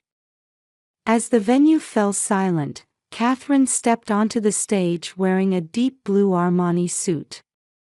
A modest pearl necklace gleamed elegantly at her neck. Captain Michael watched from beside the stage. 20 years since the rescue, he had become like a real father, never missing his weekend visits. Next to him stood Robert and Elizabeth. Though they had already retired from active management, they attended for this special day. Thank you all for coming today. Her clear voice enveloped the venue. This ship's name has a special meaning. 20 years ago today, I received a second chance at sea. The screen showed a small shadow captured by Port of Miami security cameras on August 15, 1994. A small cruiser that a family boarded in the morning fog. The venue quietly stirred. Many participants knew of that incident, passed down as the miracle of Miami Bay. Then, a voice rose from the back of the venue. What a wonderful ship. I'd like to meet its owner. Helen Wilson, accompanied by her husband George, timidly stepped forward. Clutching an old handbag with both hands, her shoulders trembling. Catherine stepped slightly away from the microphone and smiled quietly. Do you remember me? Her voice held no anger, no hatred, no sadness. It was just clear, like a quiet wave. As if 20 years had sublimated everything. The blood drained from George and Helen's faces. When they recognized that the successful person before them was the 7-year-old girl they had abandoned in a small boat, their legs began to shake. This isn't for prosecution, Catherine continued. It's just to record the truth. And as testament to a new departure. The screen displayed the collapse of Miami's real estate bubble in the 1990s, illegal loan sharks, the $1 million debt, and the insurance fraud scheme. All the truth was shown with cold data. Small sighs escaped from the audience. Catherine gazed at her former parents. I heard that back then, you chose a method that gave me a chance of survival rather than killing me outright. Ironically, that choice gave me my true life. The venue fell silent as water. Of course, I can't forgive you. We probably won't meet again. But I want to acknowledge the fact that that day led me here. Helen wept. George froze. The two quietly left the venue. The surrounding participants naturally made way. Like leaving a place they would never return to, the elderly couple's backs disappeared into the twilight. At the end of the party, Catherine stood with Captain Michael on the top deck, feeling the night breeze. In the distance, Miami's city lights twinkled. "Cassie, any regrets?" "None. This is the course I've chosen." Catherine leaned lightly against the railing. The party was already over, with only the sounds of the orchestra packing up echoing on the deck. Those two hadn't changed at all, had they? Elizabeth gently placed her hand on her daughter's shoulder. "No. But they no longer affect my life." "That's right. You have your real family now." Robert silently took Catherine's hand. At that warmth, she smiled from her heart. "Hey, Captain," Catherine suddenly asked, like the 7-year-old girl she once was. "Did I really become a captain?" Michael smiled gently. "Yes, a fine captain. You'll continue to guide many people's lives onto the right course." The first stars began twinkling in the night sky. On the distant horizon, the light of a new day was faintly visible. It shone surely and eternally, as if pointing the way to the future. The ship's engines quietly began to hum. That night, the Second Chance departed from Miami's port, as if announcing the dawn of a new era.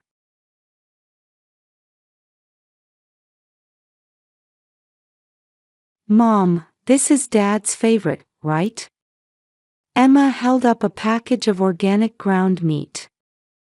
At the Whole Foods Market's grocery section, Abigail Watson watched her 8-year-old daughter's delighted expression.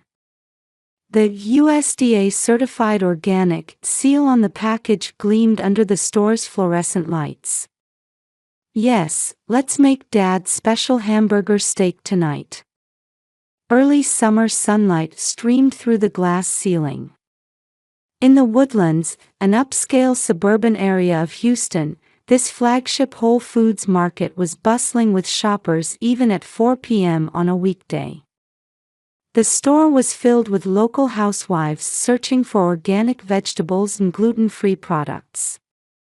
Their home, a 2-story colonial with 4 bedrooms and 2.5 bathrooms. A well-maintained front yard surrounded by white picket fences. The 2-car garage where neighborhood children gathered on holidays. Since purchasing it with Daniel 5 years ago, this house had been their family's pride. The red brick walls gleaming in the morning sun and the garden blooming with seasonal flowers, it was truly a symbol of the American dream. Abigail checked her smartphone screen while confirming the groceries in her shopping cart. There was a message from her husband Daniel. "I can leave early today. Should be home by 7. She smiled naturally. 10 years of marriage. She was a successful copywriter at an advertising agency, and her husband was a sales director at a pharmaceutical company. And their lovely daughter. She took pride in having a family that anyone would envy. Her husband, who wore his suits well, always made time for family on weekends. Just last weekend, they had hosted a barbecue party in their yard. Church friends gathered, children ran around on the lawn, and adults chatted while enjoying homemade lemonade. The savory aroma of Daniel's proudly grilled steak still lingered in her memory. The Browns from next door joined too, making it a wonderful holiday that strengthened their community bonds. "Hey Mom, can I make apple pie for dessert?" "Well, tomorrow's Sunday, so we can take our time making it tonight." Emma's eyes sparkled. Pink dress with a white ribbon hair accessory. Her quiet but strong-willed daughter served as the library committee member at school. Teachers praised her as a responsible student, making her parents proud. On weekends, they attended church as a family and valued their neighborhood relationships.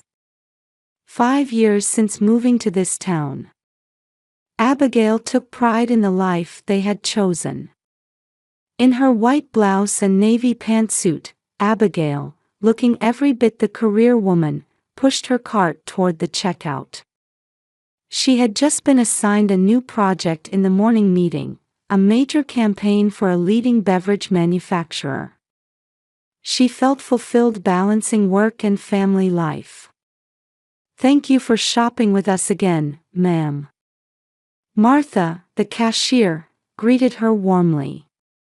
As a regular customer who visited at least twice a week, she had become familiar with the staff. As usual, Emma received candy from Martha, showing a shy smile. Seasonal peaches were piled high on the shelf beside the register. While feeling the changing seasons, Abigail took out her membership card from her wallet. "Mom, do you think we'll see Jessica at church tomorrow?" "I'm sure we will. She was absent last week, after all."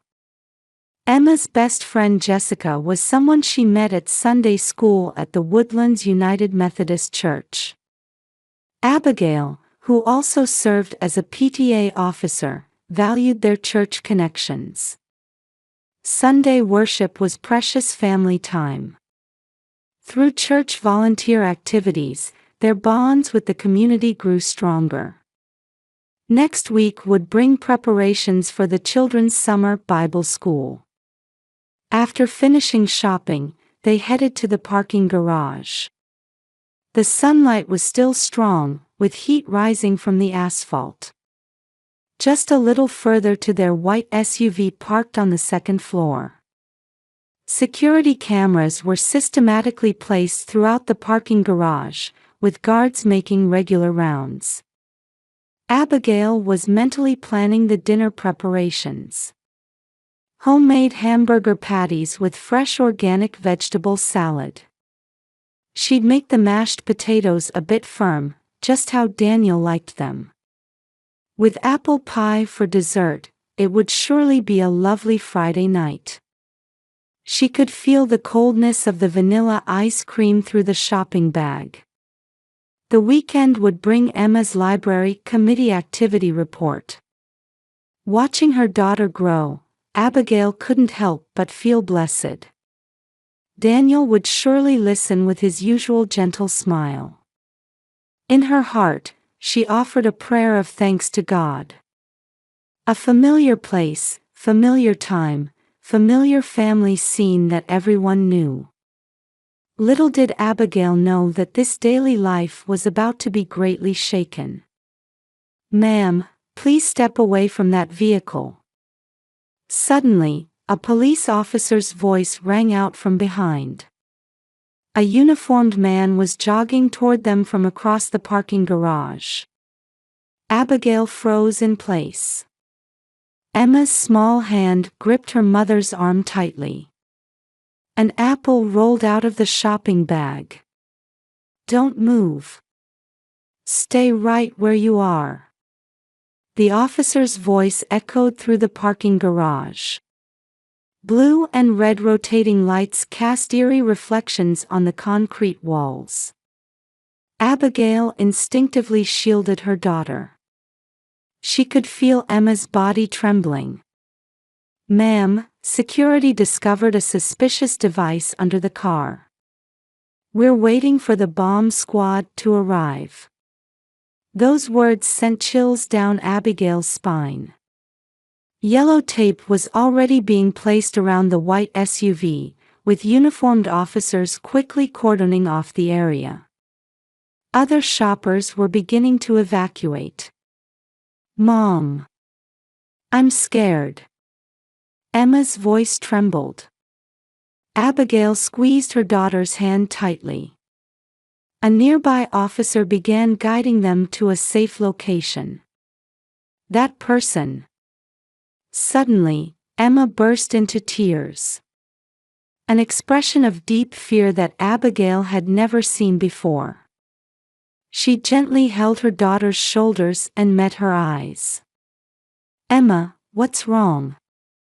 "That person, near school." Teary eyes. Quivering lips. Emma was desperately trying to communicate something. Said they were Dad's friend. Abigail's heart began racing. When? Who? For about a week, a woman would talk to me. Emma's confession set off alarms in Abigail's mind. Someone had been approaching her daughter after school, claiming to be acquainted with Dad. "I saw her today too, in the parking lot." Just then, a security guard radioed in that they had found the suspect. Sirens wailed and patrol cars screeched away. Abigail held Emma tightly. "It's okay, we're safe now." However, contrary to her words, her heart was in turmoil. Why would her husband's acquaintance approach their daughter? Why was there a suspicious device on the car? And most importantly, why had Emma kept quiet until now? "Ma'am, could you assist us with our investigation?" A police officer who appeared to be the incident commander approached. While showing his badge, he began explaining carefully. Initial investigation by the bomb squad revealed that a fake explosive device was placed under the vehicle. While not an actual explosive, it appears to have been planted as a threat. Abigail took a deep breath. In her confused mind, she recalled Daniel's behavior that morning. His usual smile. Gentle voice. Kind words. Everything had been too normal. Regarding the female suspect, the police officer carefully chose his words in the station's interview room. Rachel Collins, age 29. Former model, currently unemployed. She claims to have been involved with your husband for 8 months. It started with a meeting at an upscale restaurant, followed by an intermittent relationship. Abigail's fingertips trembled. Emma was in the next room, presumably drinking hot cocoa with a female officer. 2 months ago, Collins threatened to continue the relationship by claiming pregnancy, but the test results were forged. When Mr. Watson tried to end the relationship, she resorted to this threat. The clock on the wall ticked mercilessly. The suspect has a criminal record. Her method involves approaching married men, establishing relationships, then demanding settlement money. This time, when faced with the relationship ending, she panicked and took more aggressive measures. Abigail closed her eyes. The stalking of Emma. Threats with fake explosives. It had all been a calculated crime. In her memory, her husband's smile became distorted. She apparently saw your weekend barbecue party photos on social media. From there, she tracked your family's patterns. Just then, there was a knock. A female officer carefully showed her face. "Emma wants to see her mother." Abigail stood up. Her steps were now unwavering. When she opened the door to the adjacent room, Emma ran to her. "Mom. I'm sorry. They said they were Dad's friend. You have nothing to apologize for." Abigail held her daughter tightly. Warm tears rolled down her cheeks. "From now on, Mom will always protect you." Through the police station window, she could see the twilight coloring the city. Their new life was about to begin from this moment. The dark news filled the society pages of the next day's Houston Chronicle. On a quiet morning before Sunday service, the sound of newspaper delivery echoed through the neighborhood houses. Former model arrested in extortion attempt against pharmaceutical executive. A sequence of characters that seemed like someone else's story. But for Abigail, it was a reality that shook her life. She quietly threw the newspaper placed on the breakfast table into the trash. The aroma of coffee wafted from the kitchen. The same morning scene as always, yet everything looked different. "Mom, about school today?" Emma asked in a small voice. Seeing her daughter's hesitant expression about going to school, her resolve as a mother solidified. "Let's take the day off." The phone rang. It was from Daniel. Over 20 missed calls since last night. Messages on the answering machine saying, "Let me explain," and, "It's a misunderstanding." She hadn't responded to any of them. Instead, she made just one call. Jennifer Martin Law Office. One of the city's top divorce attorneys. Despite the early hour, they responded immediately. In a calming reception room that felt like a counseling office, Abigail told everything. The police report, the stalking of Emma, and her husband's betrayal. "I've determined this is an urgent case. Would 2 p.m. today work for you?" Abigail checked the time. There were things to take care of before then. Back at home, she headed to Emma's room. "Emma, could you choose what you need to take? Mom will help." The girl nodded silently. As they climbed the stairs, another phone call rang out behind them. The caller ID showed Daniel. Emma's room was a lovely space with pink as its base color. Family photos of the three of them smiling adorned the walls. Abigail quietly removed them and placed them in a cardboard box. The smiles in the photos now seemed painful to look at. "Should we take this?" A doll that Daniel had given her for Christmas. Emma hesitated, then shook her head. A look of determination appeared in her small eyes. "We'll buy you a new doll." According to the police report, evidence of extortion against multiple men was found in Rachel Collins's home. According to her statement, Daniel had been her wealthiest target. From their meeting at an upscale restaurant, through 8 months of involvement, to the fake pregnancy threat, it had all been planned. At 2 p.m., Abigail calmly explained the situation to Attorney Martin. The police report handed over with trembling hands.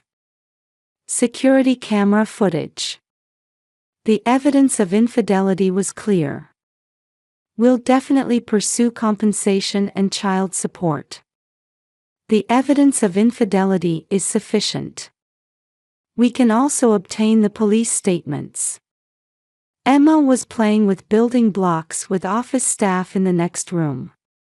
While watching her daughter smile, Abigail signed the documents.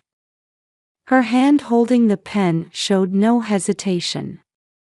"Don't worry about what's ahead. We'll support you with everything we have." She nodded slightly at the lawyer's words. A gentle spring breeze embraced the two as they left the office. "Mom, can we stop at that park?" A small park visible through the car window. Emma pointed to it on their way to their new apartment. "Of course." She gently stroked her daughter's hair as she sat on the swing. Children's laughter echoed through the twilight park. The church counselor had said, cherishing small daily joys is important for healing the heart. 1 month later. Congratulations on your promotion, Ms. Watson. Promotion to creative director at the advertising agency. A position with greater responsibility. Yet Abigail's expression was more dignified than ever before. Their new life was quietly but surely getting on track. From their high-rise apartment near downtown, they had a panoramic view of Houston's night skyline. Emma's new school reported her as a highly adaptable student. On weekends, they held home parties with neighboring families. Emma was making new friends. The church community also extended warm support. Sunday school teachers made time for individual attention, and they introduced support groups for single mothers. While healing wounded hearts took time, the feeling that they weren't alone gradually made them stronger. "Hey Mom." Emma came into the kitchen where Abigail was preparing dinner in the early summer sunlight. She held her completed homework notebook. "For Mother's Day tomorrow, I'll make breakfast." And Emma shyly opened the last page of her notebook. An essay titled, "My Hero." It contained her feelings for her mother, written in small letters. Abigail couldn't help but embrace her daughter. Warm tears rolled down her cheeks. The wounds were healing, slowly but surely. Counseling sessions at church were now just once a month. "She's a resilient child," they said of Emma. Mother and daughter, walking together in their new life. Though not an easy journey, they were steadily moving forward, step by step. Outside the window, a spring thunderstorm was passing. A rainbow appeared in the distance, as if announcing the arrival of a new season. Fresh basil scent wafted from the small herb garden on the balcony. Abigail looked up at the sky. This wasn't an ending. It was a new beginning. Happiness might not always come in the form we first imagine. But she knew it was definitely there. A small hand grasped hers. "Mom, do you think it'll be sunny tomorrow?" "Yes, I'm sure it will be." The conversation between mother and daughter echoed gently through their new home. Daisies in the vase gleamed in the sunset. Tomorrow would surely be a wonderful day. She now had the strength to believe that. The bond that had grown stronger and more tender through adversity. It was something precious that no one could break. On a sunny July day, Abigail was opening a letter in her new home office. The divorce mediation was entering its final stage, and court documents had been arriving regularly. The stack of papers on her mahogany desk was evidence of her new life. Emma was at the pool with friends, making it a rare quiet Saturday afternoon. From the high-rise apartment windows, Houston's skyline stretched out before her. On the study wall hung photos from Emma's new school. Her daughter smiling with the library committee members. The world of books had helped heal her wounded heart. "May God bless your new beginning." A handwritten message card from Reverend Mary warmed her heart. Elegant handwriting accompanied by Bible verses. In the Woodlands United Methodist Church support group, she had become a counselor for newly joined mothers. The Wednesday night gatherings in a church room had become a place of spiritual healing. "It was through God's guidance that I overcame this trial." Her words gave courage to mothers carrying wounded hearts. Just as she once had. "How about having a barbecue party this weekend? Emma and Jessica would love it." It was a suggestion from Sarah, her neighbor. She was also a single mother with a daughter the same age. She had warmly welcomed them since they first moved in. On weekends, the two families would watch movies or cook together, surely nurturing new forms of family bonds. Yes, I'll ask the building manager if we can use the courtyard. The high-rise apartment building had a rooftop garden for residents on the top floor. Complete with barbecue grills, it was busy with families on weekends. Emma and Jessica truly enjoyed their time there. "Mom, look." Emma, back from the pool, showed off a new badge gleaming on her uniform. The words "Head Library Committee" shone in gold. Everyone chose me. The librarian was happy too. Abigail returned a heartfelt smile to her daughter's proud expression. Painful memories were gradually being replaced by new ones. The confidence in Emma's eyes had lost its former timidity. Outside the window where mother and daughter looked up, the sun shone brightly after the rain, as if announcing the arrival of a new season. On their small balcony, pots of herbs that Emma carefully tended stood in a row. The scent of basil and rosemary drifted into the room on the breeze. That day's terror and despair in the supermarket parking lot. Having overcome that, the two had certainly grown stronger. And they would continue to grow stronger. Even if tears sometimes fell, they would no longer look back. Sometimes God shows us life's path in unexpected ways. It might not always be an easy journey. But Abigail believed there was always light ahead. Faith had become the solid foundation of their new life. Shall we make tomorrow's lunch together? Should we invite Jessica too? Yes. I'll make lemonade. Bright voices of mother and daughter echoed in the kitchen. A peaceful evening in their new home.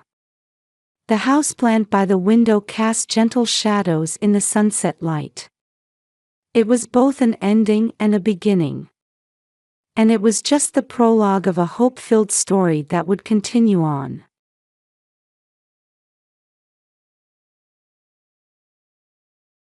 At 6 a.m., soft morning sunlight streamed through the hallways of Brookhaven City Hall in Massachusetts.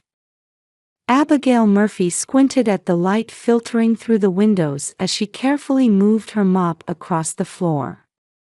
At 29, her well-manicured nails gleamed in the morning light, but her hands showed the strength of someone who wasn't afraid of hard work. "This weekly cleaning ritual has a special meaning for me," Abigail murmured quietly as she meticulously polished the hallway of the historic building constructed in the 1920s. Each of her movements carried an almost ceremonial carefulness. The old marble hallway bore the footprints of generations of citizens. With each step she took, it was as if she was adding her own journey to those that came before. As she pulled out a fresh mop from the supply closet, her eyes momentarily clouded over, chasing a distant memory. 20 years ago. That morning's scene had been like another world entirely, so pristine and perfect. A white mansion in the upscale Oakwood Heights neighborhood. The three-story residence, which beautifully harmonized modern architecture with traditional New England style, had been designed by her mother Jane herself. The atmosphere at the breakfast table that morning was tense. "Abigail, sit up straight," Jane's voice broke the silence. Her mother had made a name for herself as a partner at one of the state's top architectural firms. Beneath her perfectly pressed suit collar, hints of fatigue were barely visible. She had been up late again, wrestling with proposals for a new project. Her father Thomas reached for his coffee without looking up from the Wall Street Journal. As vice president of an investment bank, he despised showing any emotion. In his world, everything was measured by numbers and results. Monday mornings were especially tense. The stock market's performance would determine his mood for the day. "Mother, I got my SAT practice test results. I was top in mathematics," 15-year-old Caitlin began hesitantly. Attending the state's top school, she desperately tried to live up to her parents' expectations. Her long brown hair was neatly braided, and her uniform blazer was spotless. Beside her, 12-year-old Elizabeth quietly ate her scrambled eggs. Fresh from winning last week's piano competition, her posture was as perfect as if she were on stage. Her fingers still showed traces of hours of practice. And finally, 9-year-old Abigail. The small girl with unusually large, clear eyes was hunching over her pancakes again. Her uniform tie was slightly crooked, drawing her mother's sharp gaze. The Murphy family was known for generations as an elite lineage of prestigious school graduates. Their great-grandfather had been a Harvard professor, and their grandfather had risen to become a federal judge. That tradition hung like a heavy chain around the children's shoulders. Mother Jane constantly struggled with the pressure to perfectly balance work and family life, and it showed in her words and actions. She worked late into the night but still got up at 6 a.m. to prepare family breakfast. Her life was filled with minute-by-minute schedules. Father Thomas had gradually lost emotional connections with his family amid his grueling Wall Street work. For him, showing love meant paying expensive private school tuition and taking them to luxury resorts on vacation. Abigail's sisters lived desperately under that pressure. Caitlin endured endless studying, while Elizabeth bore 6 hours of daily practice with a smile. Both believed that meeting their parents' expectations was the only way to be loved. But Abigail was different. Yesterday in history class, the teacher said something interesting. "Abigail." Her mother's voice cut sharply through the air. "Stop this nonsense talk at the breakfast table." Abigail fell silent. Something flickered behind her eyes. She had only wanted to share what she'd read in a library book. Even though she struggled with math, she had more detailed knowledge of history than anyone else in class. Just yesterday, her teacher's eyes had lit up at her questions about the Civil War. But in this house, that meant nothing. Here, only SAT scores and chances of getting into top universities mattered. Silence descended once again on the Murphy family breakfast table. Outside, a cold early spring rain began to fall. No one noticed, but it was an omen of what was to come. The shadows of raindrops sliding across the dishes looked almost like tears. After school, Abigail sat in her usual spot at the library. Third floor of Brooks Memorial Library, by the window in the history section. From here, she could see the town center and watch the shadow of the old clock tower stretch across the landscape. Back again. Librarian Carol Foster smiled kindly. "What are you reading today?" "Materials about slave emancipation during the Civil War." Abigail's eyes sparkled as she answered. "You know, Lincoln's Emancipation Proclamation actually had much deeper political implications." Carol listened to the girl's explanation, secretly amazed. Such insight seemed impossible for a 9-year-old. The library was Abigail's only sanctuary. Here, no one criticized her. Math scores and poor posture didn't matter here. Earlier that day, when classmate Jennifer had come to her crying, Abigail had drawn on knowledge gained from her library reading. I messed up terribly at the ballet recital. I never want to dance again. Abigail remembered a story from Isadora Duncan's biography. Did you know? Even world-famous dancers have fallen during their debut performances. But it was because of that failure that they became stronger. Jennifer's eyes brightened slightly. Really? Yes. And everyone fails sometimes. What matters is what you do afterward. After school, Mr. Harris, their homeroom teacher, had heard about this conversation in the staff room and was impressed. Abigail has a gift for reading people's hearts. She has a special talent for empathizing with others' pain. However, everything changed when she got home. What is this?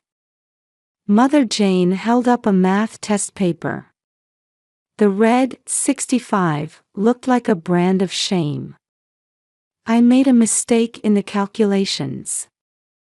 I don't want to hear excuses, her mother's voice rang cold. Your sisters never got scores like this. Abigail stayed silent, looking down. Caitlin glanced at her worriedly but couldn't say anything. Elizabeth disappeared into the piano practice room. That's when Father Thomas came home. Earlier than usual. What's going on? Look at your youngest child's magnificent achievement. Mother thrust the test paper forward with visible disgust. Father stared at the test paper silently, then sighed. A Murphy child, getting such a score. But I did well in history. Silence. Mother's voice trembled. Enough. History, books, all these useless things. If you can't meet our expectations. At that moment, a loud thunderclap shook the house. A spring storm had suddenly descended upon the town. You're our shame, Mother continued, as if delivering a verdict. A failure. The test paper was torn apart in front of Abigail's face. The torn pieces fluttered down like white butterflies. Get out. But the rain. Get out. Mother flung open the front door. You're no daughter of mine. The rain drove in sideways. Father reopened his newspaper, acting as if his daughter wasn't there. Abigail clutched at her uniform collar with trembling hands. She hadn't even changed clothes yet. There was no time to grab her school bag with homework or her favorite history book. Please. There was no response. When Abigail was thrown out into the rain, she was 9 years old. From the enviable white mansion in the upscale Oakwood Heights neighborhood, a single girl was cast out. The heavy rain soaked through her form. Her uniform was drenched within moments. Looking back, she could see her sister's shadows in the second-floor window. Caitlin appeared to be crying. Elizabeth withdrew into the shadows behind the curtains. Thunder crashed again. Abigail began running toward the library. Her wet shoes felt heavy, and she nearly stumbled several times. But she couldn't stop. At 7 p.m., as street lights began flickering on one by one. On her way to Brooks Memorial Library, something was changing profoundly within Abigail's heart. Her tears were indistinguishable from the rain. When Abigail pushed open the heavy doors of Brooks Memorial Library, water was still dripping from her uniform. The sound of water droplets echoed through the usually silent lobby. Oh my goodness! Librarian Carol Foster rushed out from behind the counter. She quickly grabbed a blanket from the coat rack and wrapped it around the soaking wet girl. What happened? Abigail's trembling lips parted, but no words came out. Instead, large tears rolled down her cheeks. First, we need to get you warm. Carol led her to the librarian's office. Let me make you some tea. It was Abigail's first time in the librarian's office. Bookshelves covered the walls. Old photographs and certificates hung as decorations. Newspaper clippings were neatly arranged on the desk. One showed a younger Carol with the headline, City Council Member Carol Foster submits Education Reform Bill. Here's some hot milk tea, Carol offered a porcelain cup. And chocolate chip cookies I baked this morning. Don't tell anyone, she added with a wink and smile. The warm tea seeped into her core. The sweet aroma of cookies gradually unwound Abigail's tension. Want to talk about it? Carol's voice remained as gentle as ever. Abigail slowly began weaving her words together. The math test. Her mother's words. Being cast out into the rain. By the time she finished, the teacup was empty. I see. Carol sighed deeply. The Murphys. At those words, Abigail looked up. 20 years ago, when I was on the city council, I submitted an education reform bill. I wanted to give every child the opportunity to develop their own unique talents, Carol continued, gazing at the wall photos. But there was strong opposition from those who wanted to preserve the existing education system. Your parents were at the forefront of that opposition. The sound of rain gently enveloped their silence. But you have a special gift, Carol pulled a notebook from her desk drawer. I've been watching. The way your eyes shine when you read history books. Your insight when solving friends' problems. And above all, your keen sensitivity to social inequities. Abigail caught her breath. This librarian had seen aspects of her that no one else had ever understood. Actually, I received an email this afternoon, Carol continued while pouring fresh tea. From Mr. Harris. About how you encouraged Jennifer today. He said it was wonderful how you handled it. Outside, the thunder was growing distant. The rain continued to fall. I see the qualities of a future leader in you. Not math scores, but the power to understand people's hearts and change society. Just then, the library's front door chime rang.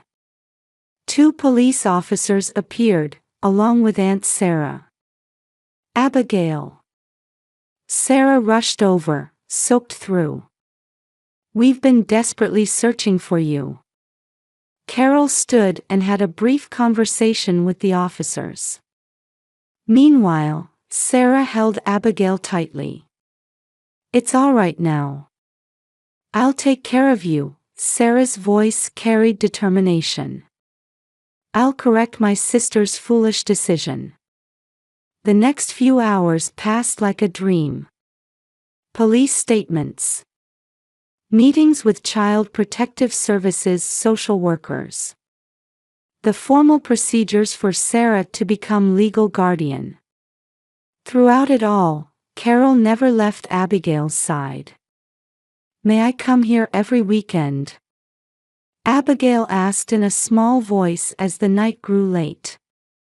Of course, Carol beamed. Actually, I have a proposal. I have retired teacher's credentials. If you'd like, I could teach you other subjects besides history on weekends.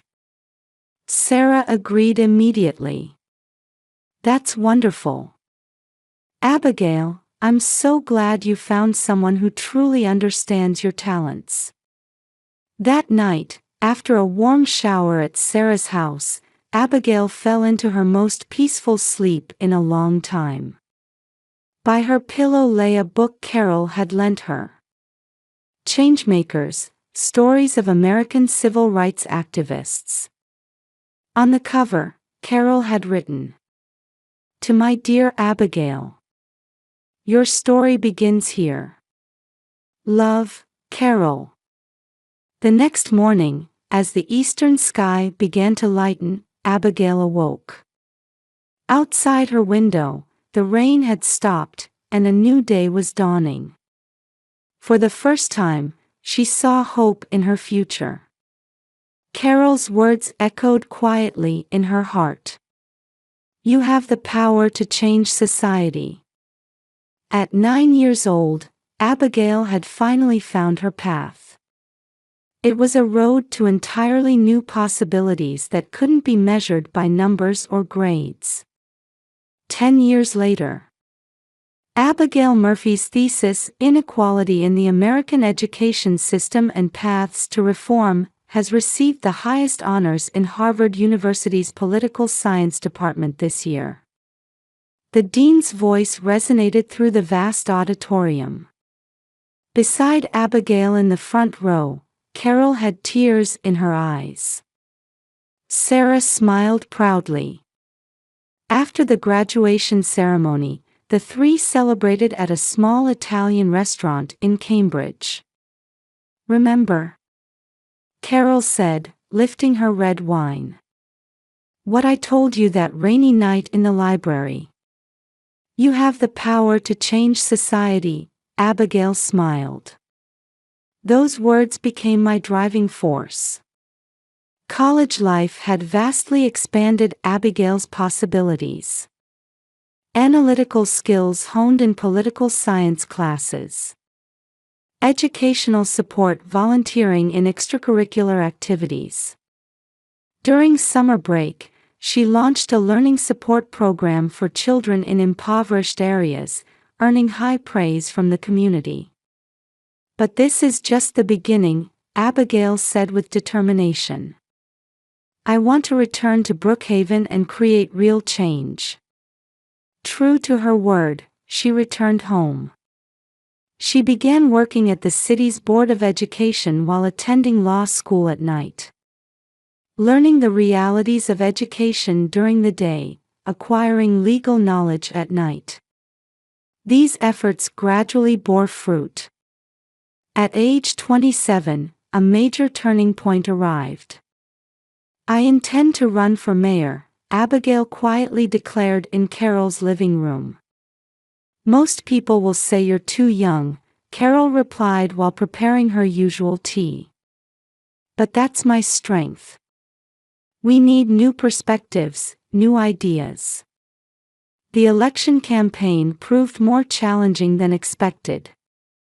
Criticism of lack of experience and too young came as expected. But Abigail had her weapons. Hundreds of citizens she'd met through educational support volunteering. Policymaking abilities learned in law school. And above all, strong convictions born from her own experiences. During her campaign, she always stopped by the library. The now aging Brooks Memorial Library. There, she remembered her origins.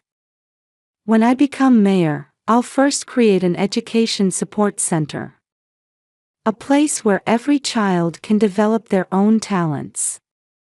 Those words resonated with citizens, especially parents struggling with education. Near the end of the campaign, unexpected supporters appeared. Sis, Caitlin visited the campaign office a week before Election Day. I've wanted to say this for so long, that day, I should have done more. The sisters embraced and cried. Elizabeth later secretly sent a message of support. While relationships with their parents remained unrepaired, the sisterly bonds were slowly healing. Then, election day arrived. Abigail Murphy has been elected as the new mayor. At 28, she becomes the youngest mayor in city history. On the victory platform, Abigail made a promise. "Once a week, I will clean City Hall. Because this building belongs to all citizens. And because I believe any work can be an opportunity for growth." 1 year after taking office, her policies were steadily bearing fruit. The establishment of the Education Support Center, library renovation, and the development of the Together with Citizens program. At 29, the mayor carefully cleans City Hall's hallways every Monday morning. Citizens have warmly embraced this site. Think manicured nails don't suit someone holding cleaning supplies. When asked by a reporter, Abigail smiled. "But this is who I am. Not seeking perfection, but taking steps forward, true to myself." Those words captured many young people's hearts. On social media, her words spread with the hashtag #BeYourself. Media began calling her the new generation reformer. However, in Abigail's heart, the memory of that rainy night remains vivid. Change begins with one person's small step. Those were the closing words of her mayoral inauguration speech. And those words were her own life story. That morning was a Monday like any other. Mayor Abigail Murphy had arrived at City Hall at 6 a.m. as usual and was polishing the hallway with cleaning supplies in hand. Morning sunlight streamed through the large windows, making the polished marble floor gleam. Suddenly, a familiar voice rang out. "My, what fitting work for you." Turning around, she saw her parents standing there. It was their first meeting in 20 years. Her mother Jane, though showing traces of age with silver in her hair, still maintained her elegant bearing. Her father Thomas appeared somewhat diminished, but his eyes remained as cold as ever. "We came because we had something to discuss, but I never imagined." Her mother looked disdainfully at the mop in Abigail's hands. "I didn't expect to find you doing cleaning work." Abigail slowly set down the mop. The memory of that rainy night 20 years ago came rushing back in an instant. But now, she no longer trembled. "Cleaning suits you," her mother's voice retained its former sharpness. Abigail smiled quietly. Standing straight, she responded in a calm voice. "I am the mayor." A silence fell over the hallway.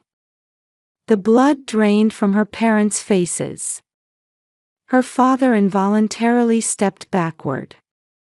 "Impossible." Her mother's voice shook. Just then, a secretary appeared with documents.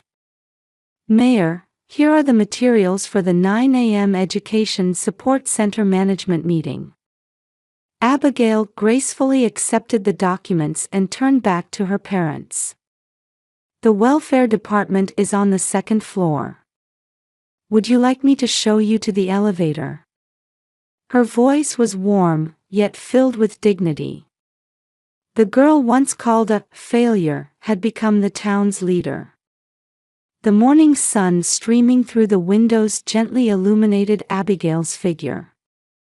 A week later, the Brookhaven Education Support Center held its opening ceremony. The renovated old factory building shone in the early spring sunlight, as if symbolizing the town's hope. "Today, we take a new step forward," Mayor Abigail spoke gently from the podium. "This place is open to all children. Those gifted in mathematics, those who love history, those with artistic talents." Her parents were in the audience. Though they hadn't been sent invitations, their presence as prominent community members was expected. Her mother maintained a rigid expression, while her father held up a newspaper as if to hide his face. For special recognition, I'd like to introduce Ms. Carol Foster. Abigail's voice trembled slightly with emotion. 20 years ago, she saved a lost little girl. And today, her teachings have become the foundation of this support center's philosophy.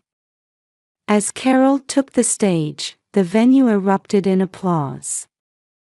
Though aged, her eyes hadn't lost their former sparkle.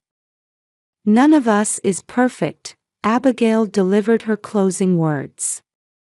"What's important is acknowledging and supporting each other's imperfections. I believe this is true education and the path to a genuine inclusive society." After the ceremony, her sister Caitlin approached.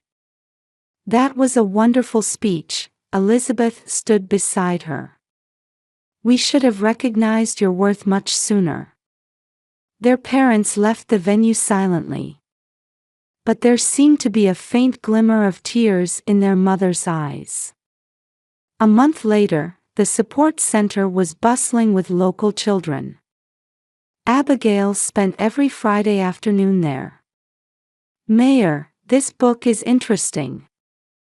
In the library corner, a young girl held up Changemakers, the same book Carol had given her 20 years ago. Abigail smiled and replied, "Yes, it's a story about people who chase their dreams." Outside the window, spring rain fell gently. But now, it was no longer a rain of sadness.